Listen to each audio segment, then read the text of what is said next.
Yo! Yo! What is up? Welcome to the old stream and cream. I am your host, Captain Jake, today. Captain Jake is here to talk about horror movies and especially put a massive focus on the old Michael Myers. Talking a little bit about Mr. Michael and his future endeavors in his franchise, all of that stuff. I'm so glad you guys like the hat. I see some love for it already. Diamond Rattler is here. What is up? Boom! Oh, yeah! What's up? How's it going? That thumbnail goes hard. Thank you. I appreciate that. It is a very sick pick locked, which we are gonna talk about at some point tonight. I feel like just jamming to this music. I don't know if you guys are digging it, but I'm just like, oh, might keep the old headphones right here so I can jam a little bit. Oh.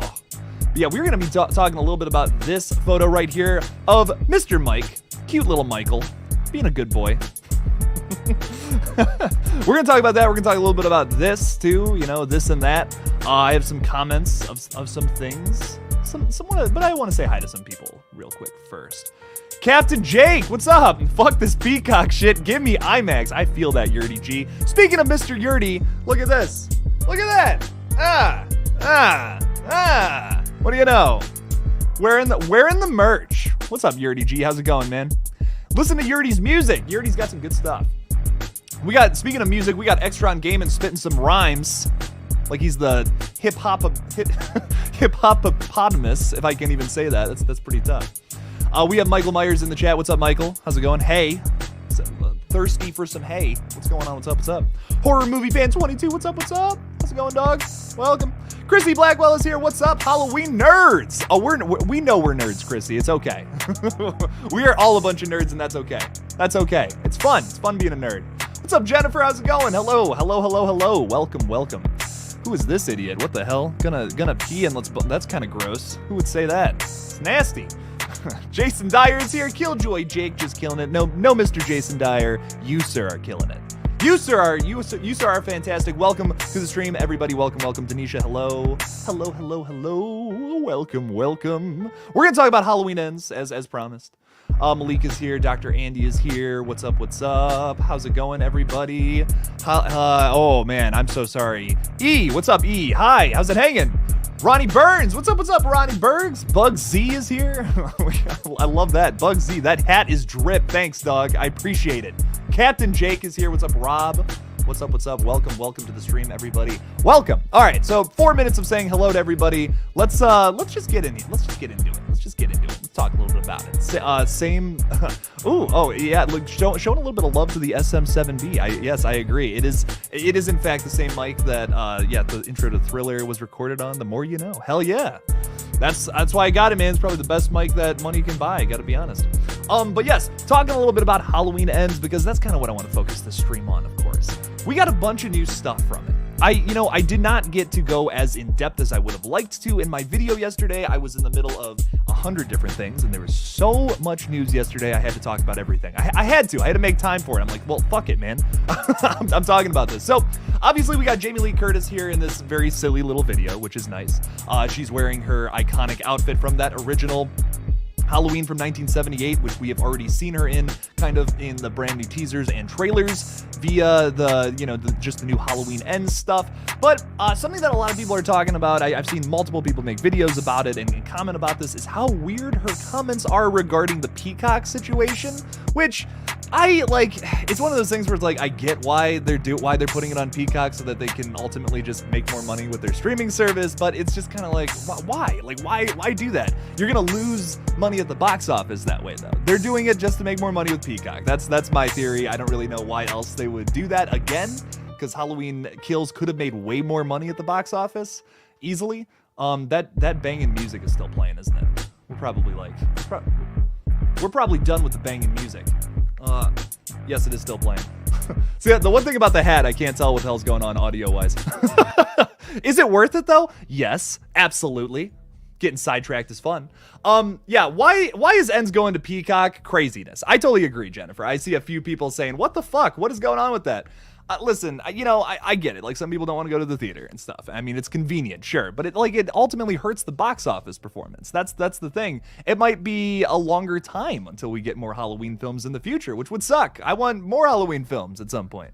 And I've seen a few people talk about like where they should go with the timeline and all that, and like, oh, we should continue this timeline with Jamie Lee Curtis and stuff. I'm kind of like, listen, let's just end the timeline. That's okay. Hey, that's all right. It's the Halloween franchise, man. There's like 100 different timelines. I don't mind personally talking about how we can do like yet another timeline in this franchise in 5+ years. I'm fine with that personally. I don't see that as too big of a deal with a franchise that is already so all over the place with its timelines. You might as well just keep going down that deep hole. You know what I'm saying? So I don't really want this story to be continued past ends unless they have some crazy whack idea out of nowhere that's like spawns 3 more sequels. Feel like the story might get a little too big for its britches personally, but I do agree. I don't know if it has me scared. I see a lot of people saying like, I don't know if it's got me a little scared. I don't know. I don't know if this is like a negative thing. Once again, I feel like this is all just from a money standpoint. They're just trying to bring more money to Peacock. But if they, really wanted to bring more people to Peacock, what they should do is put stuff on there that, we want to watch. I mean, like, listen, crazy idea, I know, but yes. And everybody, I see you talking about Evil Dead Rise. We are absolutely going to be talking about that at some point in the stream. I just want to get past, I want to get my feelings out there about Halloween real quick, because I have some thoughts. Now, a lot of people have this theory regarding the Peacock and the theaters situation. I've seen, I think Jimmy Champagne made a video about it. I've seen a bunch of people talking about it. Since there is 100% confirmed 2 cuts of this movie, they went back and refilmed a bunch of stuff. A lot of people are speculating that maybe the there's a theatrical cut of it and there's going to be a Peacock cut or something, where it's like there's 2 different cuts of the movie, and it's going to be something like totally different one way or the other, 2 different endings along those lines, something like that. Personally, I'd be down for it. I think that would be dope.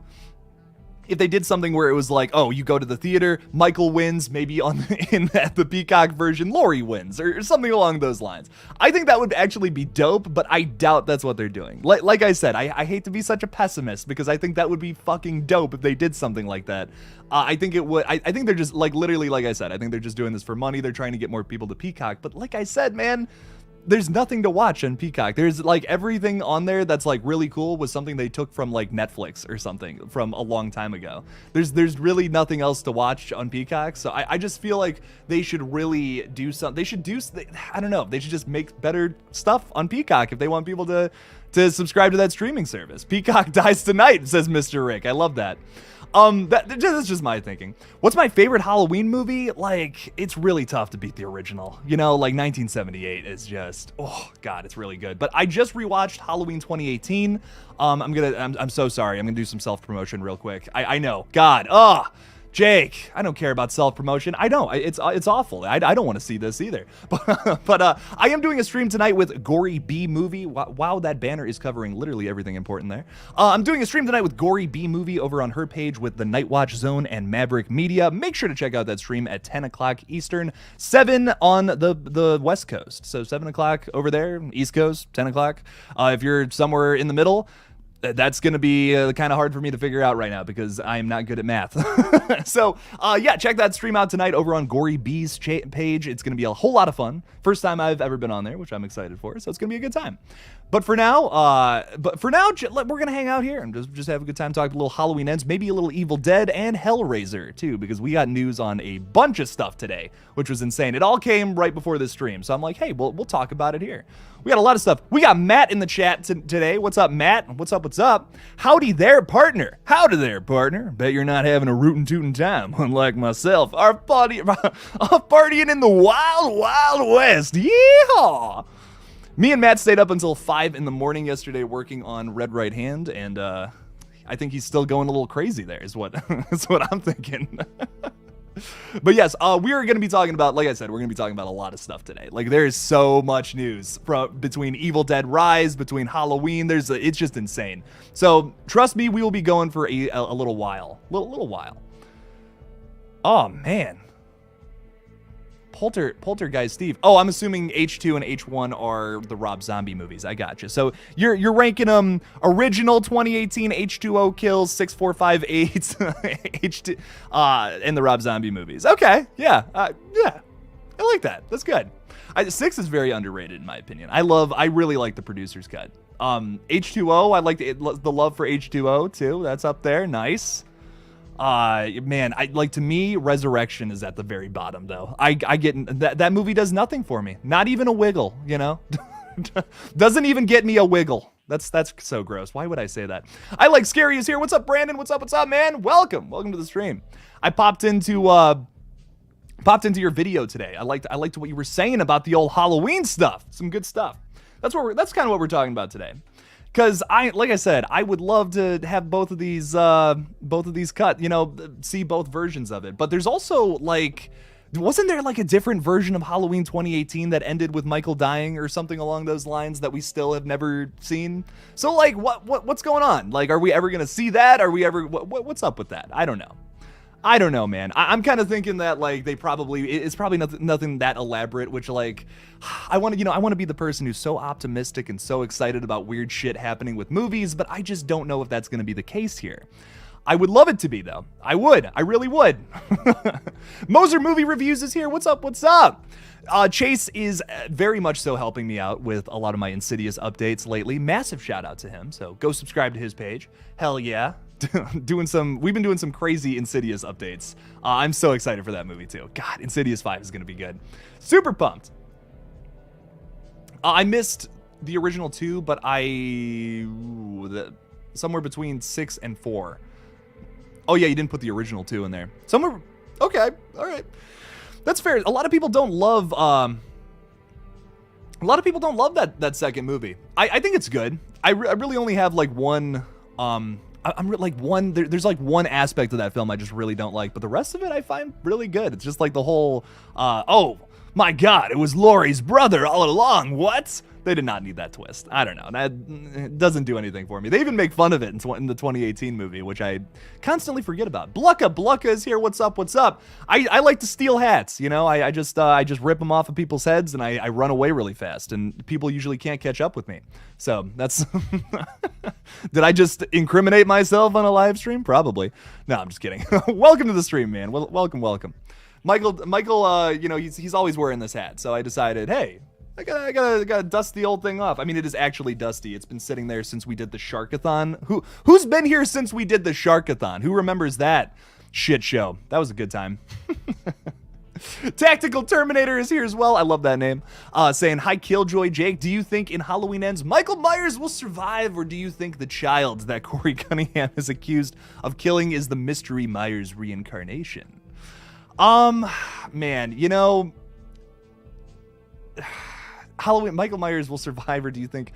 I think that, honest to God, there's a good chance Michael could die in this. I've seen a lot of people talk about how, you know, oh, well, there's, you know, Mustafa Akkad didn't want Michael to die, and it's like, well, listen, we got Malik here now. What does he think? I mean, rest in peace, of course, to Mustafa Akkad. But what does Malik think about all that? What is his thoughts? I don't think to my knowledge, I don't really know how he feels about that. If Michael was to bite it in this new film, and I also don't feel like they would be marketing this movie as like one will fall if Michael didn't have the possibility of dying in this.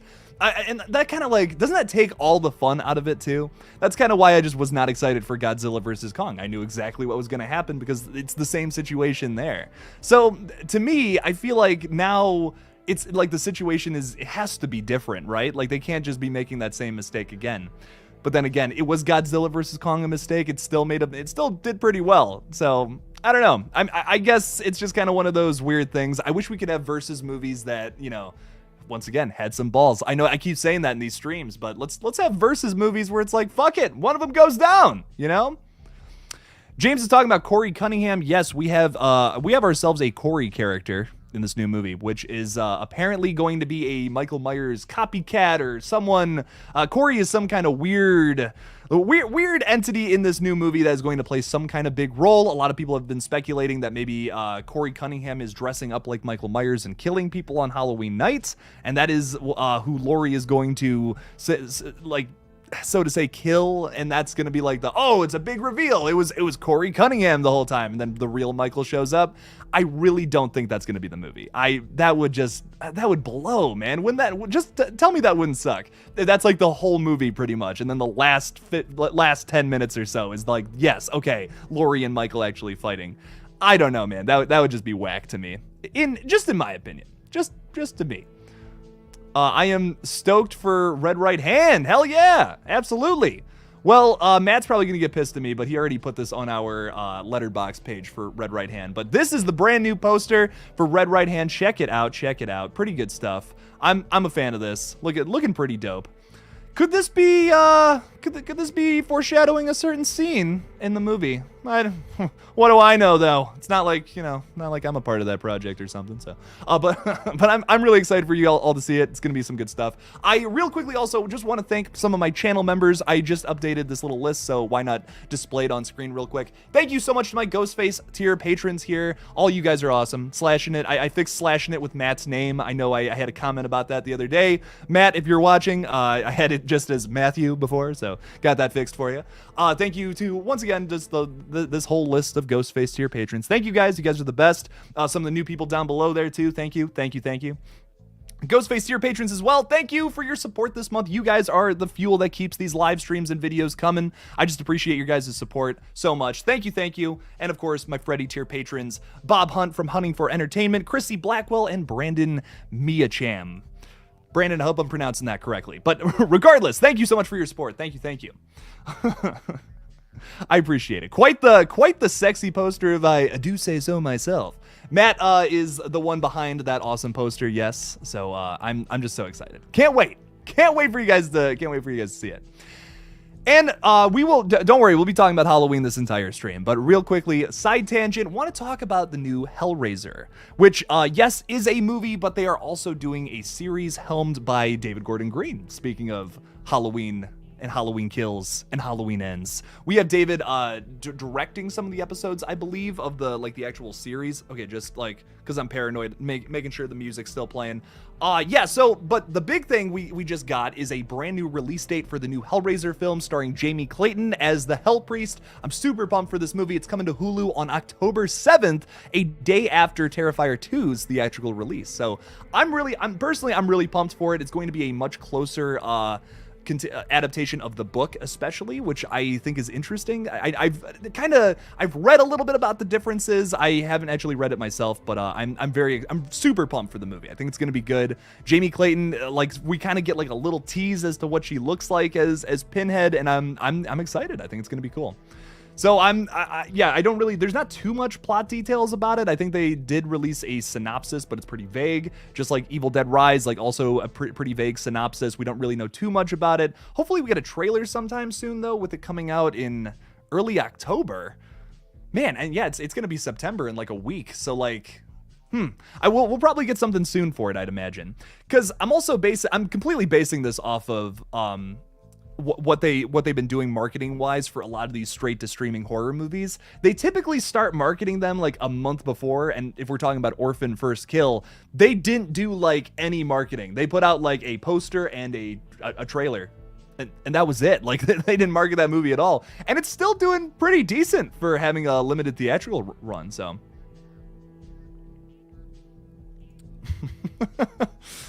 Blucka quoting the old bodies. I like that.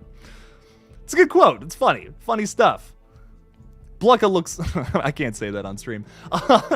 And yes, that Hellraiser series is still happening. Once again, just barely any updates from it. I believe Michael Dougherty from Krampus and Trick or Treats, he is going to be writing for the show, and David Gordon Green's going to be directing some of the episodes. So Matt's got to peace out, though. Got to work on some important Red Right Hand stuff. Yes, you do, and I will call you when I wrap up the stream. You literally called me right when I started. Just sorry, Matt. I was Matt. I got to tell you something too. Remind me later. I got to tell you something important about a certain person in the space. Christian, what is up? What's up, Christian? I don't know if I said hello to you. Can't wait till you reach 100K subs and I can brag about being here since the beginning. Well, I appreciate that, Christian. I wonder if you saw the awful Sharkathon that we did a long time ago. But speaking of things from the past that you know, have gotten way better. So, so Crawford is saying Pinhead is the kinkiest horror icon of all. I mean, listen, Pinhead typically dresses up in like BDSM gear and shit and chains and spikes and all that. Listen, man, you're absolutely right. I think you hit that nail on the head. If you see what I did there, and I'm here for it. Oh, Zoe's getting a little thirsty for old Jamie Clayton there. Damn. Do I think Michaels will die in the end? I genuinely think there's a 50-50. Like, I really think it's a 50-50 shot there, because I've seen, like I said, I got a comment on my latest video talking about like, well, isn't that thing still in effect where like Michael can't die in these movies? To which I would say, like, man, if it is, that was, once again, that's something straight from Mustafa Akkad, who like is like, you always see his names before these movies, massive like producer on those films. I don't know. I just don't know. I don't know if that's still in effect. Malik Akkad is obviously helming the franchise now. I don't know. It's a good question. I think there's a possibility he could die though. I don't think they would be, like I said, I really just don't think they would be advertising this as one will fall. And you can compare it to Godzilla vs. Kong all day, but I still think that this is just totally, it's apples and oranges here. We're talking about giant monsters fighting each other versus Laurie Strode battling Michael Myers again for another movie, so. We'll just have to see. I just hope it's possible. Like, that's my one thing. As long as it's possible, if it doesn't happen, cool. But as long as it's possible, I think that just makes these movies more interesting. And if we were to find that out, like, at some point, I just feel like that'd be kind of like, that's boring. Stu Mocker, yeah, you can't kill the boogeyman, but like, this is also a franchise where, like I said before, there's a bunch of different timelines and all that. Where maybe in one of these dimensions, one of these timelines, you could theoretically kill the boogeyman. So I don't know. I just think that might make it more fun if there is that ability. But I don't know. We'll just have to see. Well, hey, we'll have to see, man. I think it's fun that we still just like don't have a definite answer. I think that's still fun, but like if they both are alive at the time the credits roll, that's gonna be the thing that disappoints me more than anything. Does anyone know anything about the Overlook TV series? I heard that this was canceled like around the time that Dr. Sleep. I want to say like a couple months after Dr. Sleep came out, because they were like, oh, like they're like, this is gonna be a big success, continuation to The Shining and all that. We're gonna do that. To my knowledge, that got canceled. But if there is any updates on that, that would be badass. That would be awesome. I'd be so down for that. Absolutely. But talking a little bit about Evil Dead Rise, because this is something I really, really, really want to get into, talking a little bit about this. Big news about Evil Dead Rise. I know some of us, we have some mixed feelings about it, but I do want to talk a little bit about it. I'm personally excited for it. I think it looks good. It's very promising. Coming from a director that was once again handpicked from Sam Raimi himself. We have Bruce Campbell producing. So I don't know, man. I think like it's shaping up to be a pretty good sequel. I'm excited for it. It is coming now to theaters instead of HBO Max. They kind of gave the finger to that streaming service that genuinely, I don't know what the fuck is going on over at HBO Max. I'm canceling my subscription ASAP. They have taken like everything that I like to watch off of that. Like they're just taking everything off of HBO Max. So I'm like, I'm canceling my subscription soon. I gotta be honest. But now it's coming to theaters on April, I want to say it was like April 21st of next year, which is like, that's so exciting. I don't know. To me, it's like, oh, okay. So they actually have faith in this project. Not to say that movies going straight to streaming aren't like movies that people don't have faith in, but a lot of these movies are continuations of franchises that are either really like much older, haven't had a continuation in a while, might not be something really popular at the moment. Like Orphan First Kill, for example, or something like Hellraiser, where the last 5 installments didn't go to theaters. I think I think it was the 4th one that was the last Hellraiser movie that got a theatrical release. I don't think any of them past that did. So it's understandable that the new Hellraiser is going straight to streaming. It might totally bomb. It's definitely a franchise that isn't for everybody, but I have always appreciated those first 3 Hellraiser movies, at least. I think those are all, like, across the board really good. There's some things to love in some of those other sequels, but for the most part, they're pretty meh. Especially the last 2 Hellraisers. Like, ugh, yikes. I am the captain now, as they say. Jake being the captain, or the genre. Ooh, damn. The genre. That's big. It's a big name. All the horror news, captain of the horror news. I like that. Oh, Bluck, I love that. Oh, no tears, please. It's a waste of good suffering. Yes. I just hope, I hope Jamie Clayton brings that power that Doug Bradley did to Pinhead, the Hell Priest.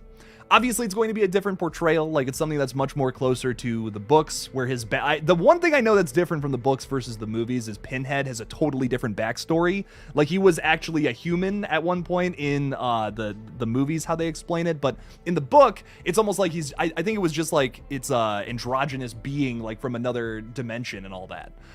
So it's genderless. That's why I personally like have no problem with Jamie Clayton playing the character, and it's a different take on the same thing essentially. So I'm excited for it, man. I know some of those, a lot of those sequels do different things, but rarely are they successful. Like, a lot of people don't even like Hell on Earth.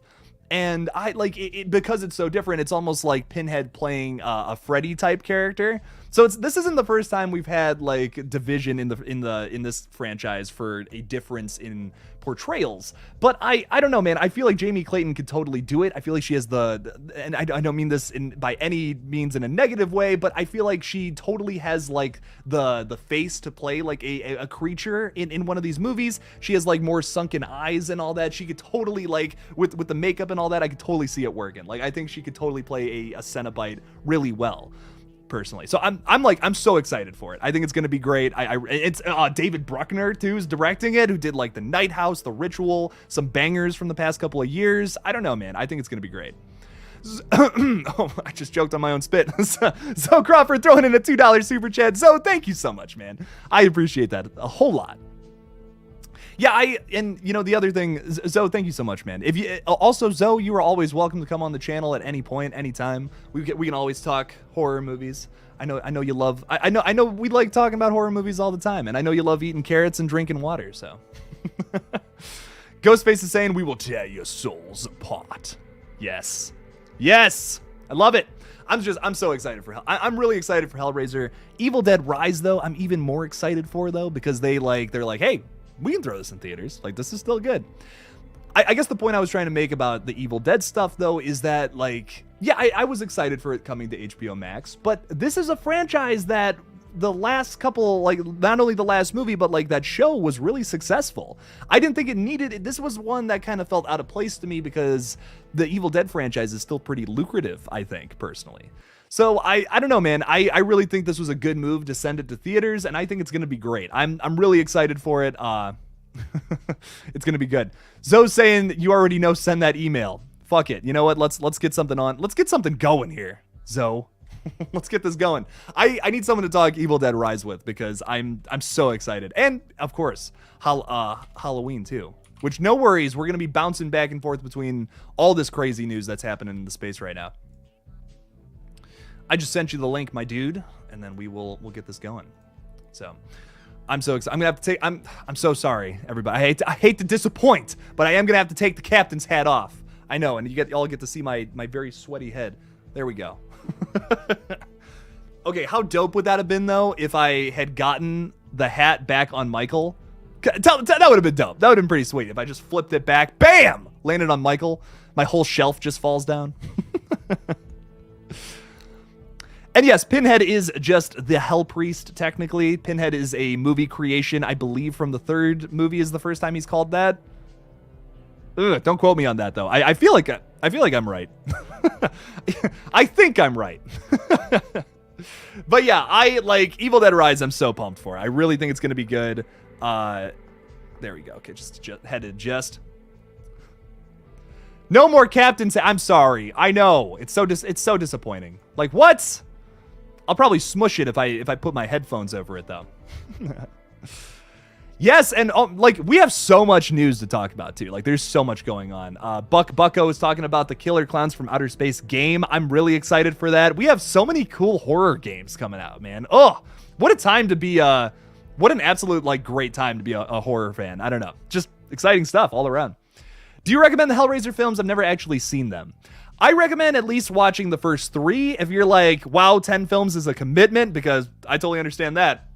The first 3 are really all you need to watch, in my opinion. I think there's some fun little elements of the other movies, like especially, is it Hellworld, the ones that like is the video game one? there's some fun moments in those other movies. I think Scott Derrickson actually directs one of the weirder ones too. So like I'm not saying like don't watch the other Hellraiser movies, but if you're like, oh, I got to do a crash course on the Hellraiser films, what should I do? The first three is really, that's about it. That's really all I would recommend. But a lot of people love, I can't remember the name of 4, but like the fourth film is like in space for the first like 5 minutes, and then randomly we're like back in the 1700s and shit. Like there's a lot of weird shit going on in the space one.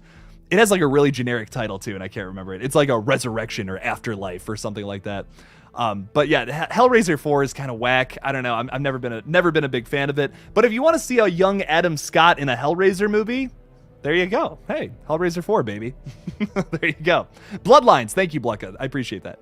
Bloodlines is fun. Yeah, like, yeah, it's really campy. Like it is outrageously campy. So the overacting and the overacting is insane, man. It is across like from everyone too. It's not just like one part of it's just a little over the top. No, like from the fucking get-go, it is insane. Yeah, no, I don't know, man. It's never really been for me, but I know some people are like, yeah, fuck yeah, I like Bloodlines, hell yeah.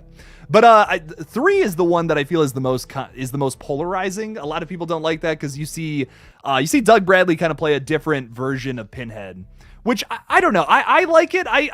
I'm okay with it because it works with the movie. It works with the overall vibe. He throws out some Freddy Krueger one-liners every now and then, which it's just subtle enough for me to work. I think if it was any more in your face, it would be like, okay, like, dog, relax. But no, I think it works. I think it's good. I like the first 3 bangers across the board. All 3 of them are good. Favorite Firefly movie? Gotta be House of a Thousand Corpses. Like, I love The Devil's Rejects too, and 3 from Hell's whatever, but House of a Thousand Corpses is fucking insane. I don't know. I think it's the stylization of House of a Thousand Corpses that I really like too. I know most people will probably say Devil's Rejects would be my guess, but House of a Thousand Corpses, ooh. My buddy Christian explains it the best. If House of a Thousand Corpses is the acid trip, the Devil's Rejects is like the hangover afterwards. And I think I've always been more interested in like the acid trip, I guess, if that makes sense. But some people like Devil's Rejects is definitely even more depraved, I think, than House of a Thousand Corpses, which is like a fucking tough thing to accomplish because that movie's insane. But I've just always enjoyed that one. That's my favorite Rob Zombie movie, I think. So. Yeah, your horror in space trilogy, Bloodlines, Jason X, and Leprechaun 4. There you go. What a triple feature. Wow. And I like all 3 of those are like, if you're looking for campy space movies, fuck yeah. Like that is there you go. All 3 of those are the cream of the crop when it comes to space horror. Oh, that's funny. But yeah, what do we think about all these reshoots though with Halloween Ends? What could they have filmed that was different? Like my money is on the ending. My money is 100% on how they ended it. But like I said, I could be wrong. It could be like a little things here and there. But I think it would be much more interesting if it was like the ending was completely different in both versions. I think that would just be so cool. And there's so many different ways they could end this timeline. I feel like there's not like one definitive way they can do it. They have, I will say, like the one thing, like just going back to kills especially, they kind of hint at a death for both Laurie Strode and Michael Myers. It's kind of hinted at because with a line of dialogue from Laurie saying like, if he takes me with me, I don't care if I have to kill him, and I don't care if I die doing it or whatever. Wow, that was paraphrased out the fucking wazoo, but something along those lines essentially. I could see that being, honestly, I feel like that's the most likely outcome with Halloween Ends, is that they both go down, which I know that would probably be disappointing to some, especially once again, they're marketing this thing as one will fall. Don't do that if you're planning on killing both of them. You don't have to market it that way, even though I think it's cool, but it could retroactively age poorly. So hopefully not. Hopefully one falls. They already promised us one or two outcomes. One of the two could happen. So I don't know. Michael Mins is saying, my man Jake at it again, making great content. Thank you, man. I appreciate that, Michael. Saying, love how you say fucking. Anyway, again, keep on rocking, brother. Thank you, Michael. I appreciate that. I fucking appreciate that, Michael. I don't appreciate my crazy hair right now. I told the barber, cut it a little shorter than usual. It'll look great. Trust me. No. You should let the people who cut hair for a living for a reason. You should trust them. They're like, I don't know. There you go. Ty the Goat is saying Halloween Ends. It might be a final battle between Laurie and Michael, which I'm very much so expecting. To kind of quote Jimmy Champagne, he's talking about how they're advertising this like this is a fucking wrestling fucking match team up going against each other. I kind of like that. I think that's fun. I think that's really cool that they're setting it up this way. I really do think though the missing element that is so crucial to this marketing that a lot of people aren't talking about is how similar they're making this look to the original movie. Like for example, let me find this picture again. This looks like a shot out of the original movie. Like you got that blue light on the fucking the railing there. I wanted to call that a doorknob, and I'm like, that is just absolutely wrong. But this is just giving me like the original vibes. And once again, in the trailer, you see Jamie Lee Curtis in this outfit, which is the original '78 outfit. We see her now in this Instagram post from Jamie Lee Curtis talking a little bit about the film, how excited she is for playing Laurie Strode one last time. I really feel like this one's going to feel much more like the first movie, and I'm here for it. I'm here for a movie that feels a little like slower instead of a movie like Godzilla vs. Kong where it's all just like fucking insanity the entire time and it's just big monkey versus big lizard fighting each other and then they go up against a big robot. I feel like it's going to be more than that. I feel like this is going to be a much more story-driven movie, which I'm here for. Like I think that would be way cooler. I want to see Michael Myers stalking some people this time around. Maybe, it's been 4 years since old Mikey killed some people. And, I know it was like 40 years in between 78 and 2018. And the guy's just back to killing like it's nothing. But like, hey, listen, guy's getting up there. He's chilling. He's possibly supernatural. But maybe, it's been 4 years. He's been just enjoying his life, killing deer in the woods or living in the sewers, eating rats, one or the other. You guys know how I feel about that, what I want to happen, what I want to see. But I think that like he's maybe like starting to slowly get back into the killing a little bit. Maybe we see some stalking sequences throughout the beginning of this movie. He's hiding behind bushes and shit, hiding in the fucking the white sheets hanging around the houses of Haddonfield because nobody has a dryer in this town. I rewatched Halloween 2018 today because, like I said, I'm doing that stream with Gory B later at 10 o'clock tonight with the Night Watch Zone, Maverick Media, and Gory B, of course. Make sure to check that out. I rewatched that movie today, and I'm just thinking to myself, I'm like, man, no one has a fucking dryer. There is so much white sheets in the background. I'm kidding. Of course, it's an homage to that original movie. Of course it is. Eating rats confirmed. Oh, fingers crossed, baby. We have confirmation that Michael's gonna be in the sewer from that trailer. I will show you this picture until the end of time. This is a sewer, baby. We see someone pull old Corey's head back. So, what's up with that? Listen, if we don't get Michael Myers biting into a rat, okay, whatever. We did get to see Julia Stiles drink a rat milkshake in the new Orphan First Kill movie. That really quenched my rat thirst. I will say that. But I really hope we get something like that. That'd be fucked up. Like, yeah, and Mike's throwing this out there. Michael eats dogs. Like, why wouldn't he eat a rat? Why wouldn't he? Give me an argument as to why they shouldn't do that. There's all these other horror content creators out there like talking about like, oh, maybe there's like 2 cuts of the movie or something. They're putting out like actual arguments. And I'm over here in my disgusting, greasy little corner of the internet saying Michael Myers needs to bite into some fucking rats here. That's what I care about. Laurie Strode kills Michael. Whatever. Who cares? I want to see Michael biting into rats.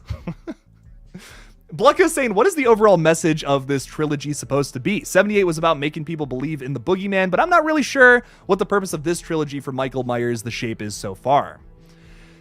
Blucka, I feel like they have an opportunity to do something cool with this trilogy, but it's all going to depend on how they end it, because There's a lot of evidence that would suggest that maybe Michael is a little supernatural this time around. There's also a lot of evidence that would suggest that maybe the townsfolk of Haddonfield are just fucking crazy. And they're just like, oh my God, they're just obsessed with this Michael Myers. And that's why these people just keep dying. That's why the whole hospital thing happens in Halloween Kills. It's really going to depend on how they end this thing. Are they going to confirm Michael Myers as supernatural? I see you, Zoe. Don't worry, we're throwing you in there. I was mid rant. I got to finish this shit. But we have ourselves a very special version of Zoe Crawford. If we had, you know what? Let me hang on. Where's the hat? Hang on. If we have Captain Jake here, you know what? I don't care. I've had this hat for like 2 years. We're gonna ruin it. We have Captain Jake here today, and we also have no mustache, Zoe Crawford. Holy crap, dude! What's up, dog? I know, right? I feel like a baby. Like it feels weird. You know, I shaved my mustache because you know, too many people were just after me. I was too sexy. I had to tame it down a little bit. The girlfriend was like, dude, like I can't deal with all these girls messaging you. You know, girls, guys, old grandmas. I mean, everyone. You know, I understand, man. I couldn't even contain myself when you were on the stream. You know, I just like, wow. Lose my train of thought and shit. Yeah, I thought I'd do the world a favor, give everyone else a chance to, you know, find love. So, yeah. How you doing, buddy? I'm doing great, man. How are you doing? I'm doing beautiful. I'm working on some videos right now. Actually, I got 3 videos I'm working on that I'm editing to death because I'm like, you know what? I need to like make a video with a lot of effort. I feel like putting in a whole bunch of effort in this video. So, yeah, I'm doing that right now. That's good, dude. That's awesome, man. Heck yeah. So I haven't posted in a couple weeks. Been kind of getting used to my new job and everything. So get used to more videos coming soon, everybody. Hell yeah. Good stuff, man. You always put out good content, so I'm excited. Thank you. I see all the usual suspects here. Flash, Blucka, everyone. Hello. Oh, yeah. Got rid of the porn stash, unfortunately. Hey, it can always grow back, my man. You know? Exactly. That's the best part about hair, right? It thankfully grows back. Hey, your haircut's it's not the worst haircut I've ever seen. You're okay. Oh my God, I just like, I don't know. I hate like this length hair. It needs to be just a little longer and I'll be okay. I'll live, but it bugs me for some reason. I don't know. Michael, there is a little money symbol by where the chats are. That is how you do that, my guy. Oh, man, you're just not gonna share, bro? With the Kool-Aid Jammers? Not a sponsor. What? Not a sponsor. I wish. It's good stuff. It's good stuff. Heck yeah, dude. The grape ones too. Those slap, dude. Oh, Hell grape's the best flavor. Underrated. Grape and like anything pineapple for me are like my 2 favorite like flavors. Okay, real quickly, and I know this isn't horror related. Yeah. Bear with me here, everybody. Mm-hmm. Have you had the Dream Coke, like the Dream Coca-Cola? Dream? It's called like Dream World Coca-Cola or something along those lines. I haven't heard of it. It's like pineapple Coke. That's what it tastes like. Ooh. And I don't know if I love it, but man, you might have to try that if you like pineapple. I'm just saying. I love pineapple. I try to go to Hawaii as much as I can, and I love eating like fresh pineapples and coconuts over there. Hell the yeah, best. Dude. What's up, Extron? We got Extron Game in here. My man. What's up? All the usuals. Heck yeah. So we're talking Halloween. We're talking Pinhead and Evil Dead and all that good stuff, I'm assuming. Oh, yeah. Oh, we're talking about a bunch of stuff. Real quickly, want to say hi to Katie. What's up? Welcome to the stream. You want to try that Coke? I need a line of Coke, too. No. Oh, we're talking about Coca-Cola. Right. Oh, whoa. What? What? But yeah, so we're talking a little bit about Halloween Ends. How do you feel about this new Jamie Lee Curtis teaser trailer that just got put out? Are you talking about the one where she's like promoting the Peacock one?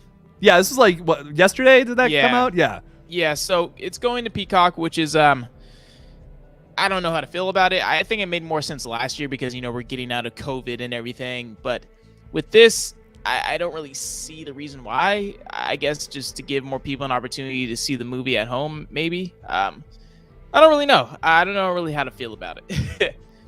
My guess was like maybe they're just trying to promote their shitty streaming service. I don't know. Like I couldn't tell you. Maybe just, you know, put some good stuff on there. Make some good originals or something. I don't know. Hey, just a crazy thought. It's a fairly new streaming service, right? How long has it been around? Like a year? It is fairly new. That is fair. But there's still just like after a year, man, I got it to I watched something on there, like a new release of something, and like I was just scrolling through it and I'm like, there's fucking nothing on here. Like I know it's been at least over a year since it's been around. I know that because I remember when they took all the shit off of Netflix and I was very upset about that. But it's stuff I've seen a million times. You know, I want they need to throw some new stuff on there or no one's gonna get it, you know? I canceled my Netflix after Stranger Things. After I finished watching that, there's not enough on there. HBO Max is getting kind of light too. You know, especially with their horror stuff. They let go a lot of their horror movies on there. I just canceled it. I was like, there's nothing for me here. And Evil Dead Rise was supposed to go to HBO Max, but now it's going to theaters. So I'm just like, I don't need HBO. I canceled it. I'm like, don't need that either. So are you excited for Evil Dead? Are you an Evil Dead fan? Yeah.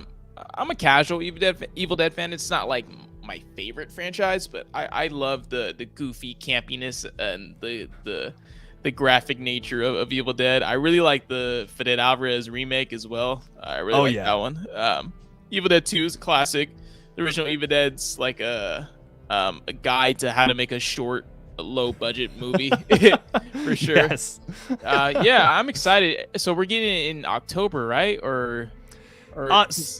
So that's what I had thought originally. I was speculating. I'm like, oh, October would be a perfect time for this. But now with the theatrical release, it's coming out on April 21st of next year. Ooh, okay.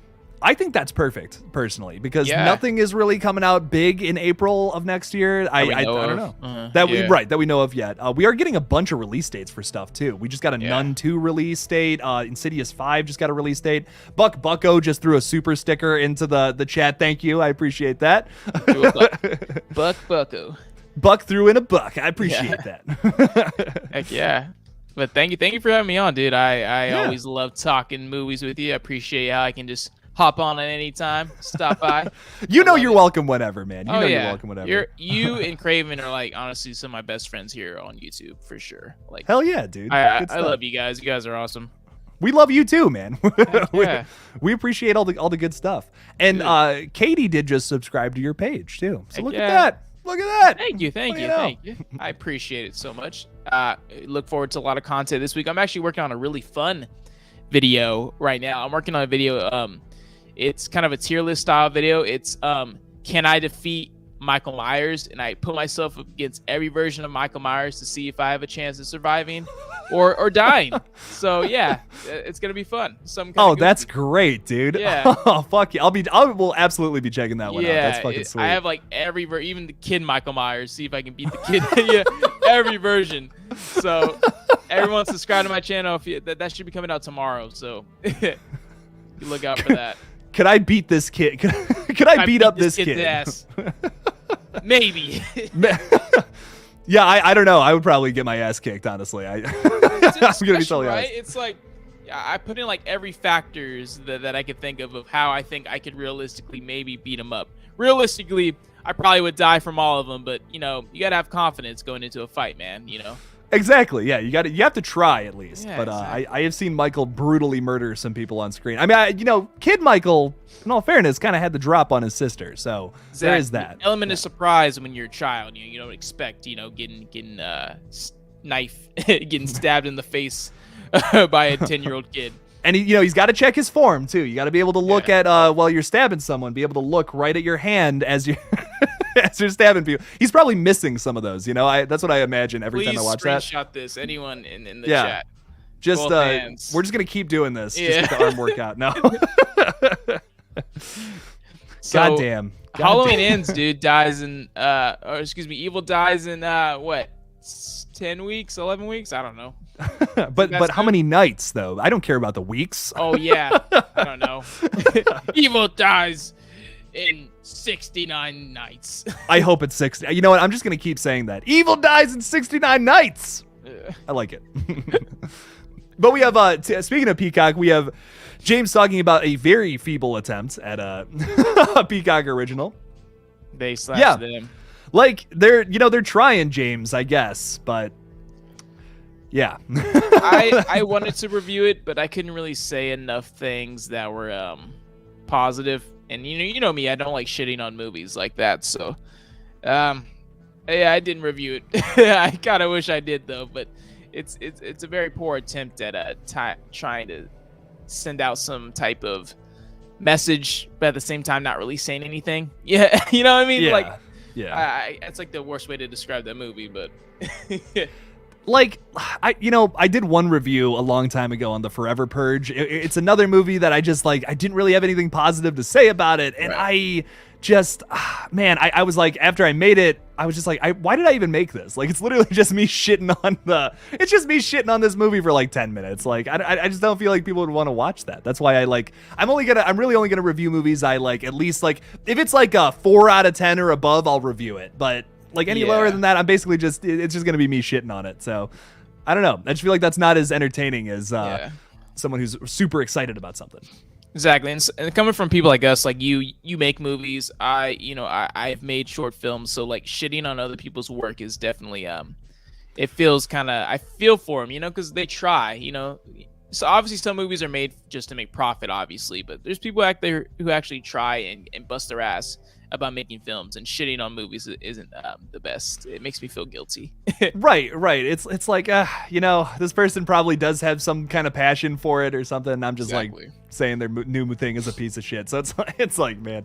But we have a good question about Halloween Ends, saying, will Allison have a bigger role in this new film? I felt that she has not hit her full potential. I agree, but what do you think, Zoe? Do I think she'll have a bigger role? As far as like screen time and everything, I think Halloween Kills, she got a lot of screen time because obviously Laurie is sidelined, but I don't think she will have a bigger role. I think this is gonna be the Jamie show. I agree. Curtis's rodeo. She'll be the captain of this movie. I am the captain, though. No, I'm just kidding. But yeah, no, 100%. I do agree with you there. Allison did have kind of a bigger role in Kills, but going back and watching 2018 again, I didn't realize how focal she was in that movie. Like when you get the reveal for the first time, when I can't remember his name, but I know he's played by an actor named Drew something. When that character gets like impaled on the fence and all that. And you get that reveal. It's like so reminiscent of Halloween 78, with Laurie seeing Michael for the first time and all that. It really feels like that all over again. And Allison kind of feels like this new final girl. So I wonder if she has like the same level role in this new film, or if not bigger. But I do agree with you. They're advertising this as being like Jamie Lee Curtis versus Michael Myers in the new movie. So, but I also don't think they're going to introduce too many new characters. That's the other thing. Like Corey, we know about Corey Cunningham. Absolutely. But I feel like it's going to be much more focused on like Hawkins, on Lindsay Wallace, on all those people, a little more character development, building them up. The OGs, exactly. Yeah, I think so. I think hopefully they bring it back to the more slow paced, because Halloween Kills was just on fire, literally and figuratively, just always go. Not enough time to breathe, really. Hopefully this one they scale it back, have that more stalking, kind of intimate, creepy side of Michael that we saw in the original 1978 version. I really want that, and then obviously sprinkled in with some pretty cool kills. I'm very curious about the Corey Cunningham situation. I don't know what to expect from that. Obviously the Christine vibes could play a part. We'll see. We will find out very soon. As far as Allison, I think I would like to maybe see her maybe in maybe a sequel with her down the line. I mean, maybe she'll become the new, Laurie Strode. I think that's what it's kind of being set up, possibly, but we don't know. I don't know where they're going to go after Halloween Ends. And going off of that comment you made about this one feeling much more like 78, I was talking about this earlier. This to me just feels so like this is a new screenshot we got today of Mr. Mr. Myers. And like the blue lighting, the white railing, this feels so Halloween 1978 opposed to David Gordon Green, his version of Halloween. This feels much more like that, and I really think that would serve this movie if they take that slower approach. If they take like build the tension a little bit, build it to a crazy climactic ending, I would be okay with that. I think so too. I think that's what they should do. This movie's just, I'm so anxious to see what they do.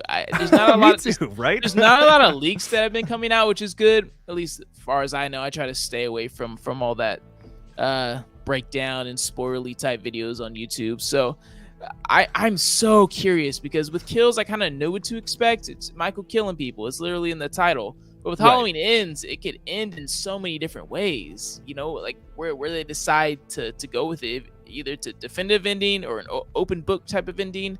I don't know. I'm pumped though, dude. Like I'm making a lot more Halloween content because it's almost September, man, and then the next thing you know, October's already here. Yeah, dude, and for the longest time there wasn't too much to talk about. It was like we were all kind of just speculating on how it was going to end and stuff. Now, with all of the, the marketing starting to ramp up a whole lot ever since the trailer came out, there is so many different like things that they're teasing to us, people talking about it behind the scenes who are part of the project. Yeah. I really think that it's going to be something special. I think we're definitely all going to like it a little more than Kills because like, listen, I'm a defender of it all day, every day. Yeah. Are you okay? Your eyes you look a little puffy. You all good? Oh, dude, allergies, bro. Oh, I got you. Okay, you just looked a little tired. I was like, oh god. No, I'm good, dude. Like my baggy eyes, and I didn't get a lot of sleep last night as well. I was working on the video, so I got you. Staying up till 5 a.m. The grind don't stop. I feel you, man. I totally get it. I'm just just checking, just making sure, no, making sure everything's dude. all good. I look like shit, but I'm powering through. I got my coffee. There you go. Hey, cheers. There we go. Had to listen to some Metallica, Ooh. Get the blood pumping, try and keep myself awake. All that good stuff. I feel it, man. I was up until 5 a.m. too. Yeah. We were working on movie stuff all last night, and it was insane. But how's that going along? Good. I'm just so excited about it. I just want it all to be done so I can put it out there. Matt made this trailer, poster the other day, and we just unveiled this over on Letterboxd. So yeah. I need to buy that off you. Is that being printed? Like, maybe we're thinking about selling posters, and we were coming up with shirt designs for when the trailer comes out. Dude, I will put it right here. Like, I will put it right next to, or I'll replace it with this because that poster is awesome. Hell yeah, dude! Thanks. I will put it right there. I need it signed too. I need it to sign. Oh yeah. Absolutely. Well, we're thinking what we're thinking about doing is when the first trailer drops, which I said September, but me and Matt talked about it all last night. It makes way more sense to drop the trailer in October, which I know. I'm sorry, everybody. I know how disappointing that is, but this is a fan film at the end of the day. We're not like we don't have this $1 million marketing campaign. So we got a teaser trailer or a full trailer. What do you? We're thinking about dropping a teaser trailer in October and a big trailer in November. Leading into it. That's kind of like the current plan. That makes a little more sense, we think, because if I was gonna drop something like next week, and I'm just like, we could, like, we just got the shots lined up with the audio, which is kind of like what we've been working on the past couple of weeks. But I just feel like if we do that like now, it's gonna be like 3 almost 4 months until the movie comes out, so it might just kind of you don't want people forgetting, right, exactly, yeah. So, and there's stuff in the trailer too we're gonna unveil about the movie that I don't want people to forget about. I want that it's pretty wild, some of the shit we're gonna throw in there. So, nothing too spoilery though, nothing too spoiled. Just a few little creepy shots and shit. But Flash has got to go. Oh God, have a good one, man. Thanks for stopping by though. Thanks for hanging out with us for the hour that you've been here. Appreciate it. Yeah, good stuff. Yeah, I'm excited for that, man. I'm just. Including your movie, we have so much stuff coming out this year, next year. It's really unbelievable. Oh yeah, man. Oh, I'm unbelievably excited. Are you excited for Hellraiser? Speaking of which, we got some news about that. Yeah, I'm excited. I haven't seen any. I don't really know anything about it. I know Pinhead's being played by a female this time around. We'll see. I kind of would want to go into it very blind. I haven't read anything about it. I just know it's on Hulu, right? And yeah, it's coming to Hulu on October 7th. And it's a series, if I'm not mistaken. No, so they're also working on a Hellraiser series, and David Gordon Green's going to be directing. We have Michael Dougherty writing some of the episodes. So that's a whole different thing. That's still in development. I don't know when that's coming out. Honestly, I couldn't tell you that. But I know this movie's coming out on the 7th of October this year. So we have that at least. And that's from Green's sticking his hand in everything, right? Yeah, The Exorcist, Hellraiser, he's going nuts, man. It's crazy. Halloween's insane, dude. Like, wow.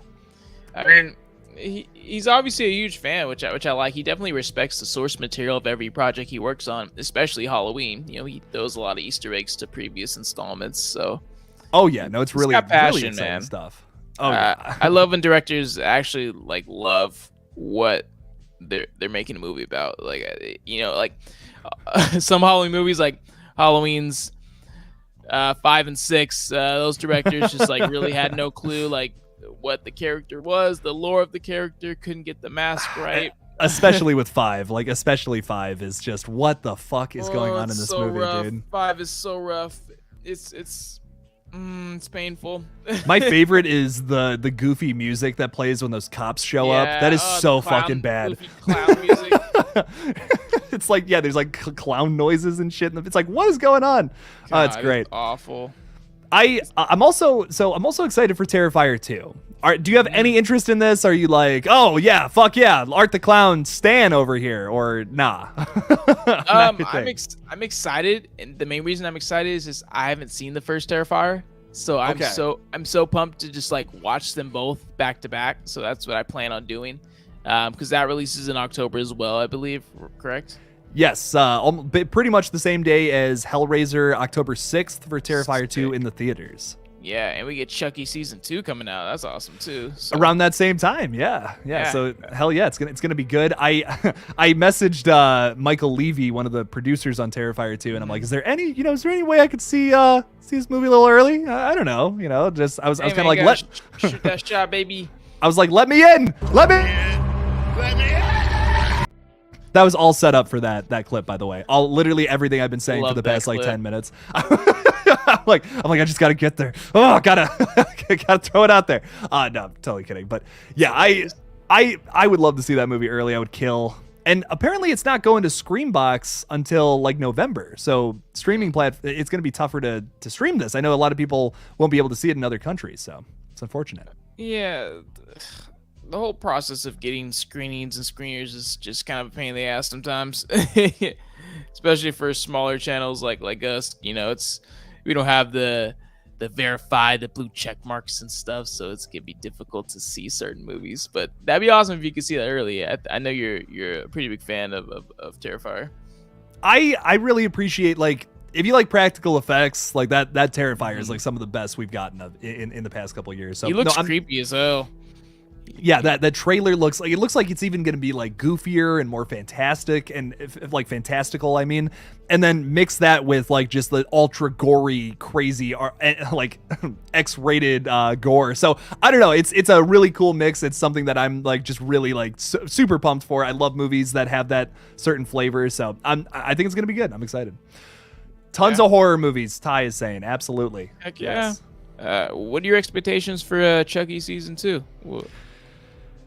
like pretty middle of the road. I gotta be honest. Every trailer or anything that comes out for it, it just like they're advertising it as like this is a new Chucky thing, even though it's supposed to be a continuation of the story. I just feel like they either should have went one way or the other with it. They keep kind of pushing the legacy characters into the storyline, but it just like it doesn't work. It feels forced. Yeah, it just feels very forced, opposed to like some of the requels that I think are doing it pretty well. Like some of these requels are doing it like really well. They're implementing the new characters in there. Sometimes it feels a little clunky, but Chucky season 1 was the clunkiest take on that, in my opinion. They don't even introduce these new characters until the old characters until the 5th episode of the first season, and it's all about the new characters. I would have rather of them just completely gotten rid of that entirely and just focused on new characters. Just make that the whole show. That would have like made it so much less complicated, and just I would think would have made it ultimately easier to write, in my opinion. Or the opposite of that, and then just make it all about the characters from the movies. I don't know. I just feel like because you have both, that's what's really dragging it down, in my opinion.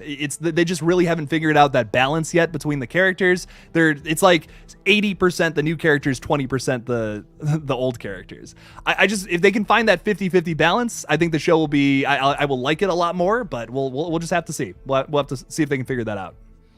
Yeah, I feel pretty much feel exactly the same way. I liked season 1. I thought it was pretty solid. I thought I liked all the new characters. I loved the inclusiveness of having a gay main character in horror movies. Chucky's been kind of known for establishing that back when it wasn't, in the mainstream media. Because Dom Mancini is gay as well, so I like the inclusiveness of that.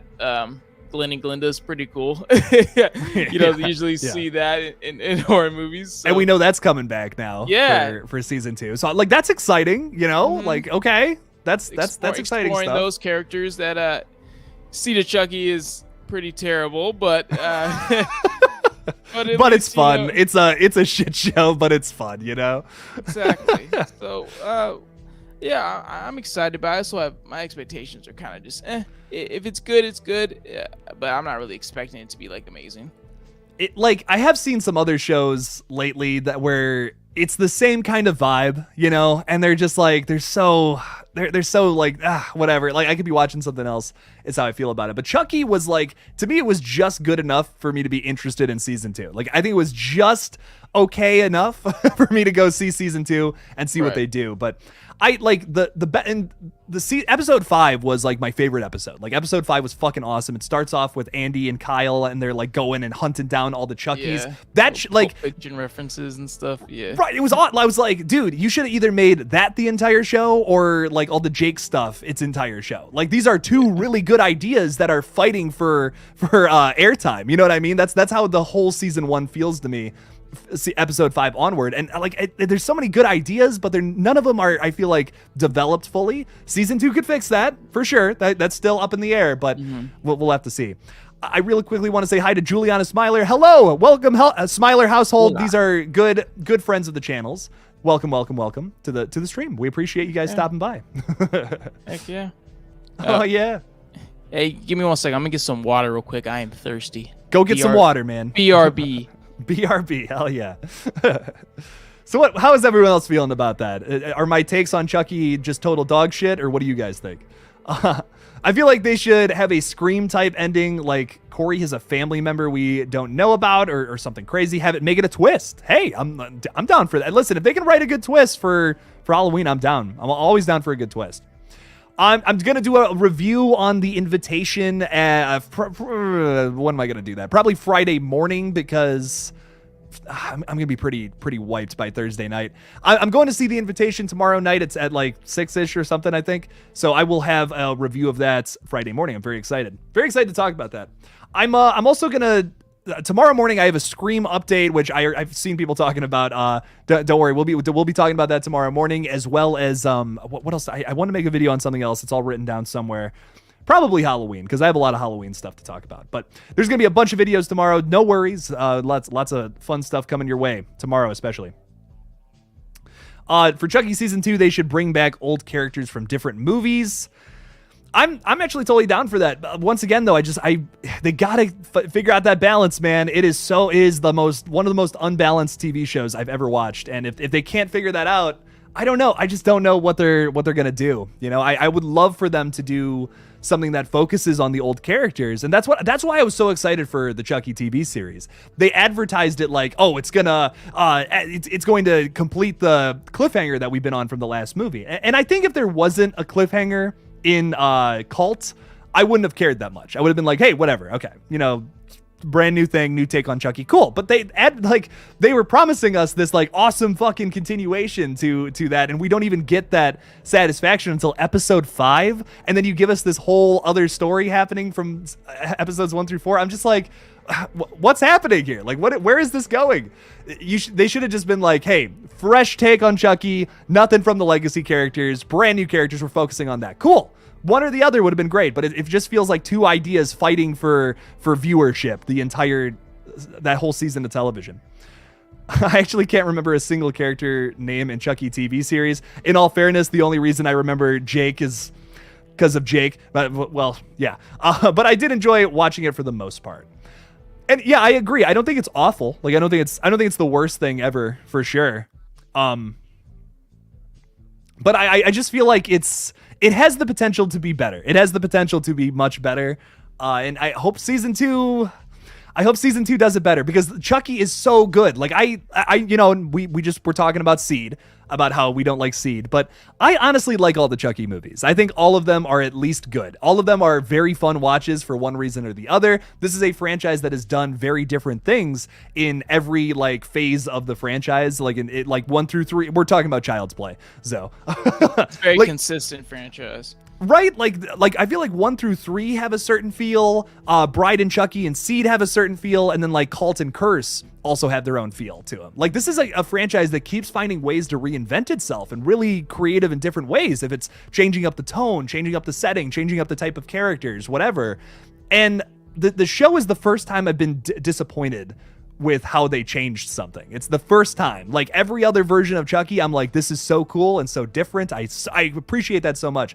It's a very consistent series, I think. So I don't know, just my thoughts on it. Consistent as in storyline, but tone definitely kind of all over the place. Yeah. But isn't that fun though about this series? Like you never know what you're gonna get with the new Chucky movie, I think. Yeah, it's definitely yeah, like we said, the tone, it starts off as kind of a whodunit slasher kind of in the first like hour of the original Child's Play, and then by 2 it kind of finds its comedic element. It has the perfect balance of scary and comedy with Chucky's one-liners, and then Bride of Chucky does a whole 180 and it's completely horror comedy. Seed is just outrageously freaking just almost like a spoof Chucky movie at that point. Oh yeah.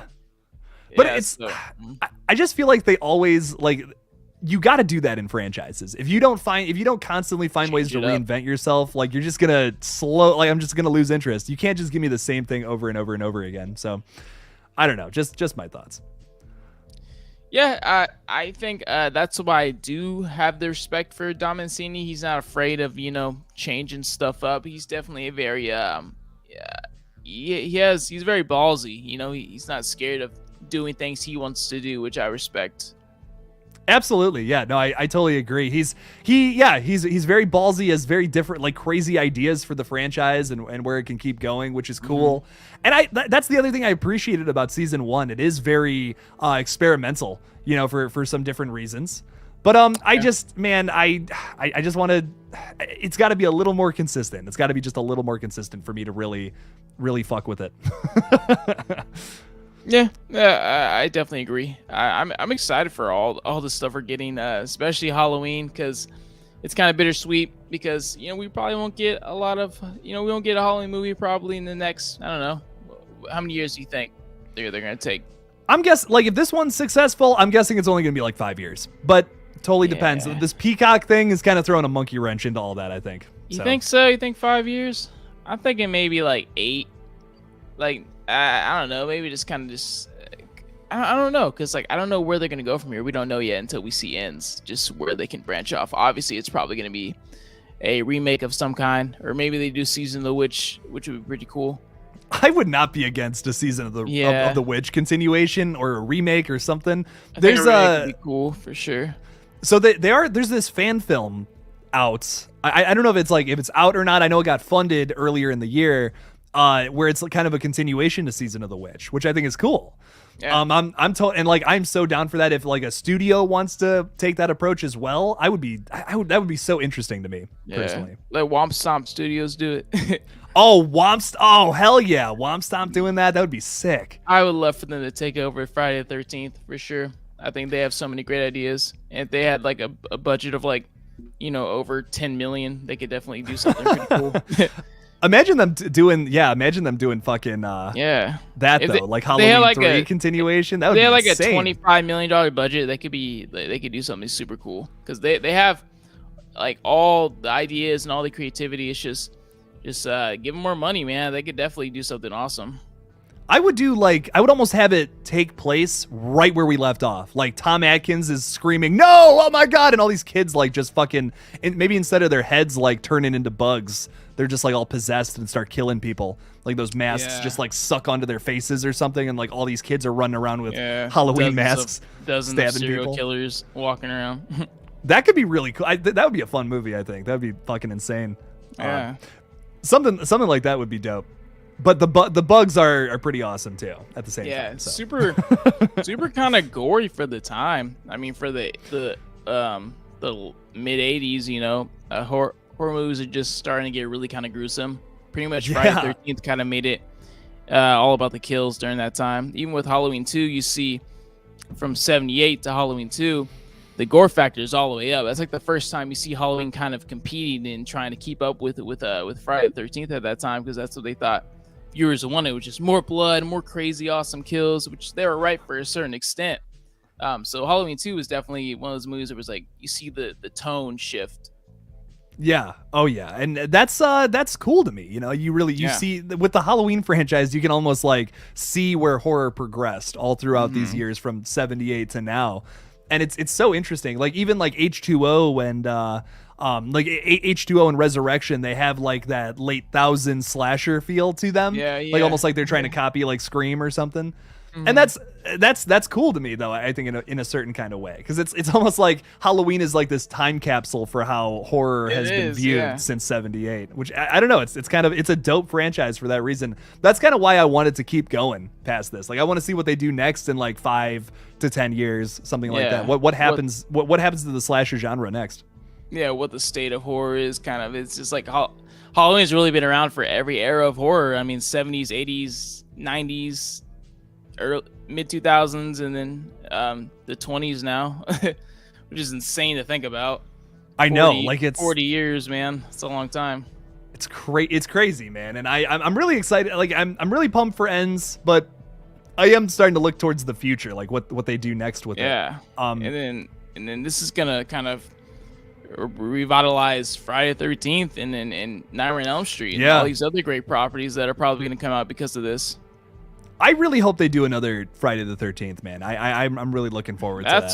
That's what the rumors are flying around. I mean, I think someone higher up said that, you know, expect something soon, some type of announcement about something. I forget who made that claim. I forgot who it was. I think his name was Roy Lee. He's a producer, I want to say. Yeah, something along those lines. So that could be awesome. We could get Friday before we get Freddy, which is pretty interesting. We'll see. Yes. Yeah. I really don't know. We will most likely get Freddy beforehand, but like, hey, maybe if these promises are true, we will get some kind of announcement. Maybe something's already in production, which would be great, man. I would absolutely fuck with the new Friday the 13th. That would be great. There was they plan on doing a TV show back in like 2014, 2015. Like they had like concept designs. They had the costume. Like I think it was for the Sci-Fi Network, but it got canceled for the legal reasons, I think, or something. Oh, okay. I don't know if you heard about that. Did you hear about that? No, I don't think I remember hearing about that. If you go online, you can see like the actual costume of Jason and how he looked. He kind of looks like he did in the remake a little bit. That's kind of the best way to describe him. Okay, I'm down for that. Survivalist Jason from the 2009 one. Yeah. Look up whenever you get a chance. Look up just like the failed Friday 13th TV series. I think it was about 2014, 2015 when it was supposed to come out, something along those lines. Because I know in like I want to say 2018, the one with like Roy Lee and like LeBron James was like set to produce and all that. Like they were gonna do another movie, and then once again like just all this legal shit was going on, so they just had to cancel it. Now we have kind of the same, almost that same group of people saying, yeah, no, we're working on something. There's an announcement coming at the end of the year. So if you guys want some more Jason, I mean, I literally read Freddy as I was finishing that sentence. That's okay. that's all right. Yeah, if you guys want some more Jason, though, we will probably get something before year's end as to what we've been promised. But yeah, at least who knows how much truth there is to that. At least an announcement, or some type of movement. Because I'm sure they know it's gonna make a crap ton of money. I mean, it's just horror is probably arguably at its most popular state at the moment. Yeah, it's like we're going through this like renaissance right now, which is insane for horror. Like, I mean, they're like every franchise is getting a continuation. There's like so many big horror TV series that are getting a lot of like love and a lot of hype. With Orphan too, like Orphan First Kill's doing really well for a like prequel movie. No promotion at all. Yeah, no promotion. It's a prequel to a movie that came out in 2009. Like, sure, it's a popular movie. It's a cult classic now, but it's not like the biggest horror movie ever. Like, not even close. And the fact that that's doing kind of well is insane. It's nuts. It's a great time to be a horror fan. It really is. So they probably made like so much money because they didn't have to pay for any promotion really. I'm sure there's no like A-list actors in that film, so I mean, they probably made a pretty good bag off that. Well, and the guy that gave the story outline for the new one for Orphan First Kill, he tweeted something out today where he was like, if you guys are interested, like make sure to like watch the movie and like tweet out that you want the next one. And they said that they have ideas for a 3 and a 4, which that's what I'm gonna make a video about tomorrow, and I just remembered. more prequels pretty much, obviously, because I mean she dies after the original Orphan, so I like don't. Yeah, I was saying, I'm like, I don't think we're gonna have ice zombie. That'd be cool. Esther. That'd be sick. Maybe in like the 5th movie where she goes to space. Like, if you got to go all out with the camp, though. She's been frozen. She's been frozen in that lake for hundreds of years, and scientists discover her, and then she becomes alive on the spaceship again. You know, Jason Exit. You know. I'm honestly kind of shocked with all these horror movies coming out. None of them are going the ridiculously campy route. Like, we're all taking the darker, and like, don't get me wrong, I'm enjoying it. You know, I'm loving a lot of these, most of them. But I'm almost kind of like, man, some of these franchises are so fucked. What if we just take some random character to space? Why not? With some of these franchises that are just like long dead, or like something where it's just like, man, there hasn't been a good, like Hellraiser hasn't had a good movie in a long time, in my opinion. It's almost like absolutely. We have already taken Pinhead to space, obviously, but we should just jump the shark with some of these franchises. Give us some ridiculous fucking continuation. But yeah. No, seriously, like out of all the horror icons, who would you want to see in space the most? Man, that's tough.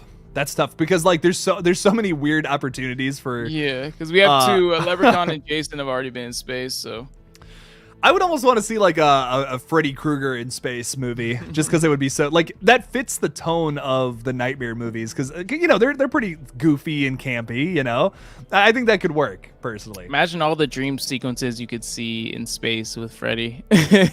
Right, it would be wild. Like, I think it would just be going to space to go to space. You know, I'm not expecting a masterpiece from that movie, not even in the slightest. But it'd be so fun though. It would be fun, exactly. But whatever they do, I do want a new Nightmare film too. I see a few people talking about that. I really think that's entirely possible too. And it's kind of crazy that we're like, if everything true about this, if everything is true about this Friday the 13th news, it's kind of shocking to me that we got Freddy.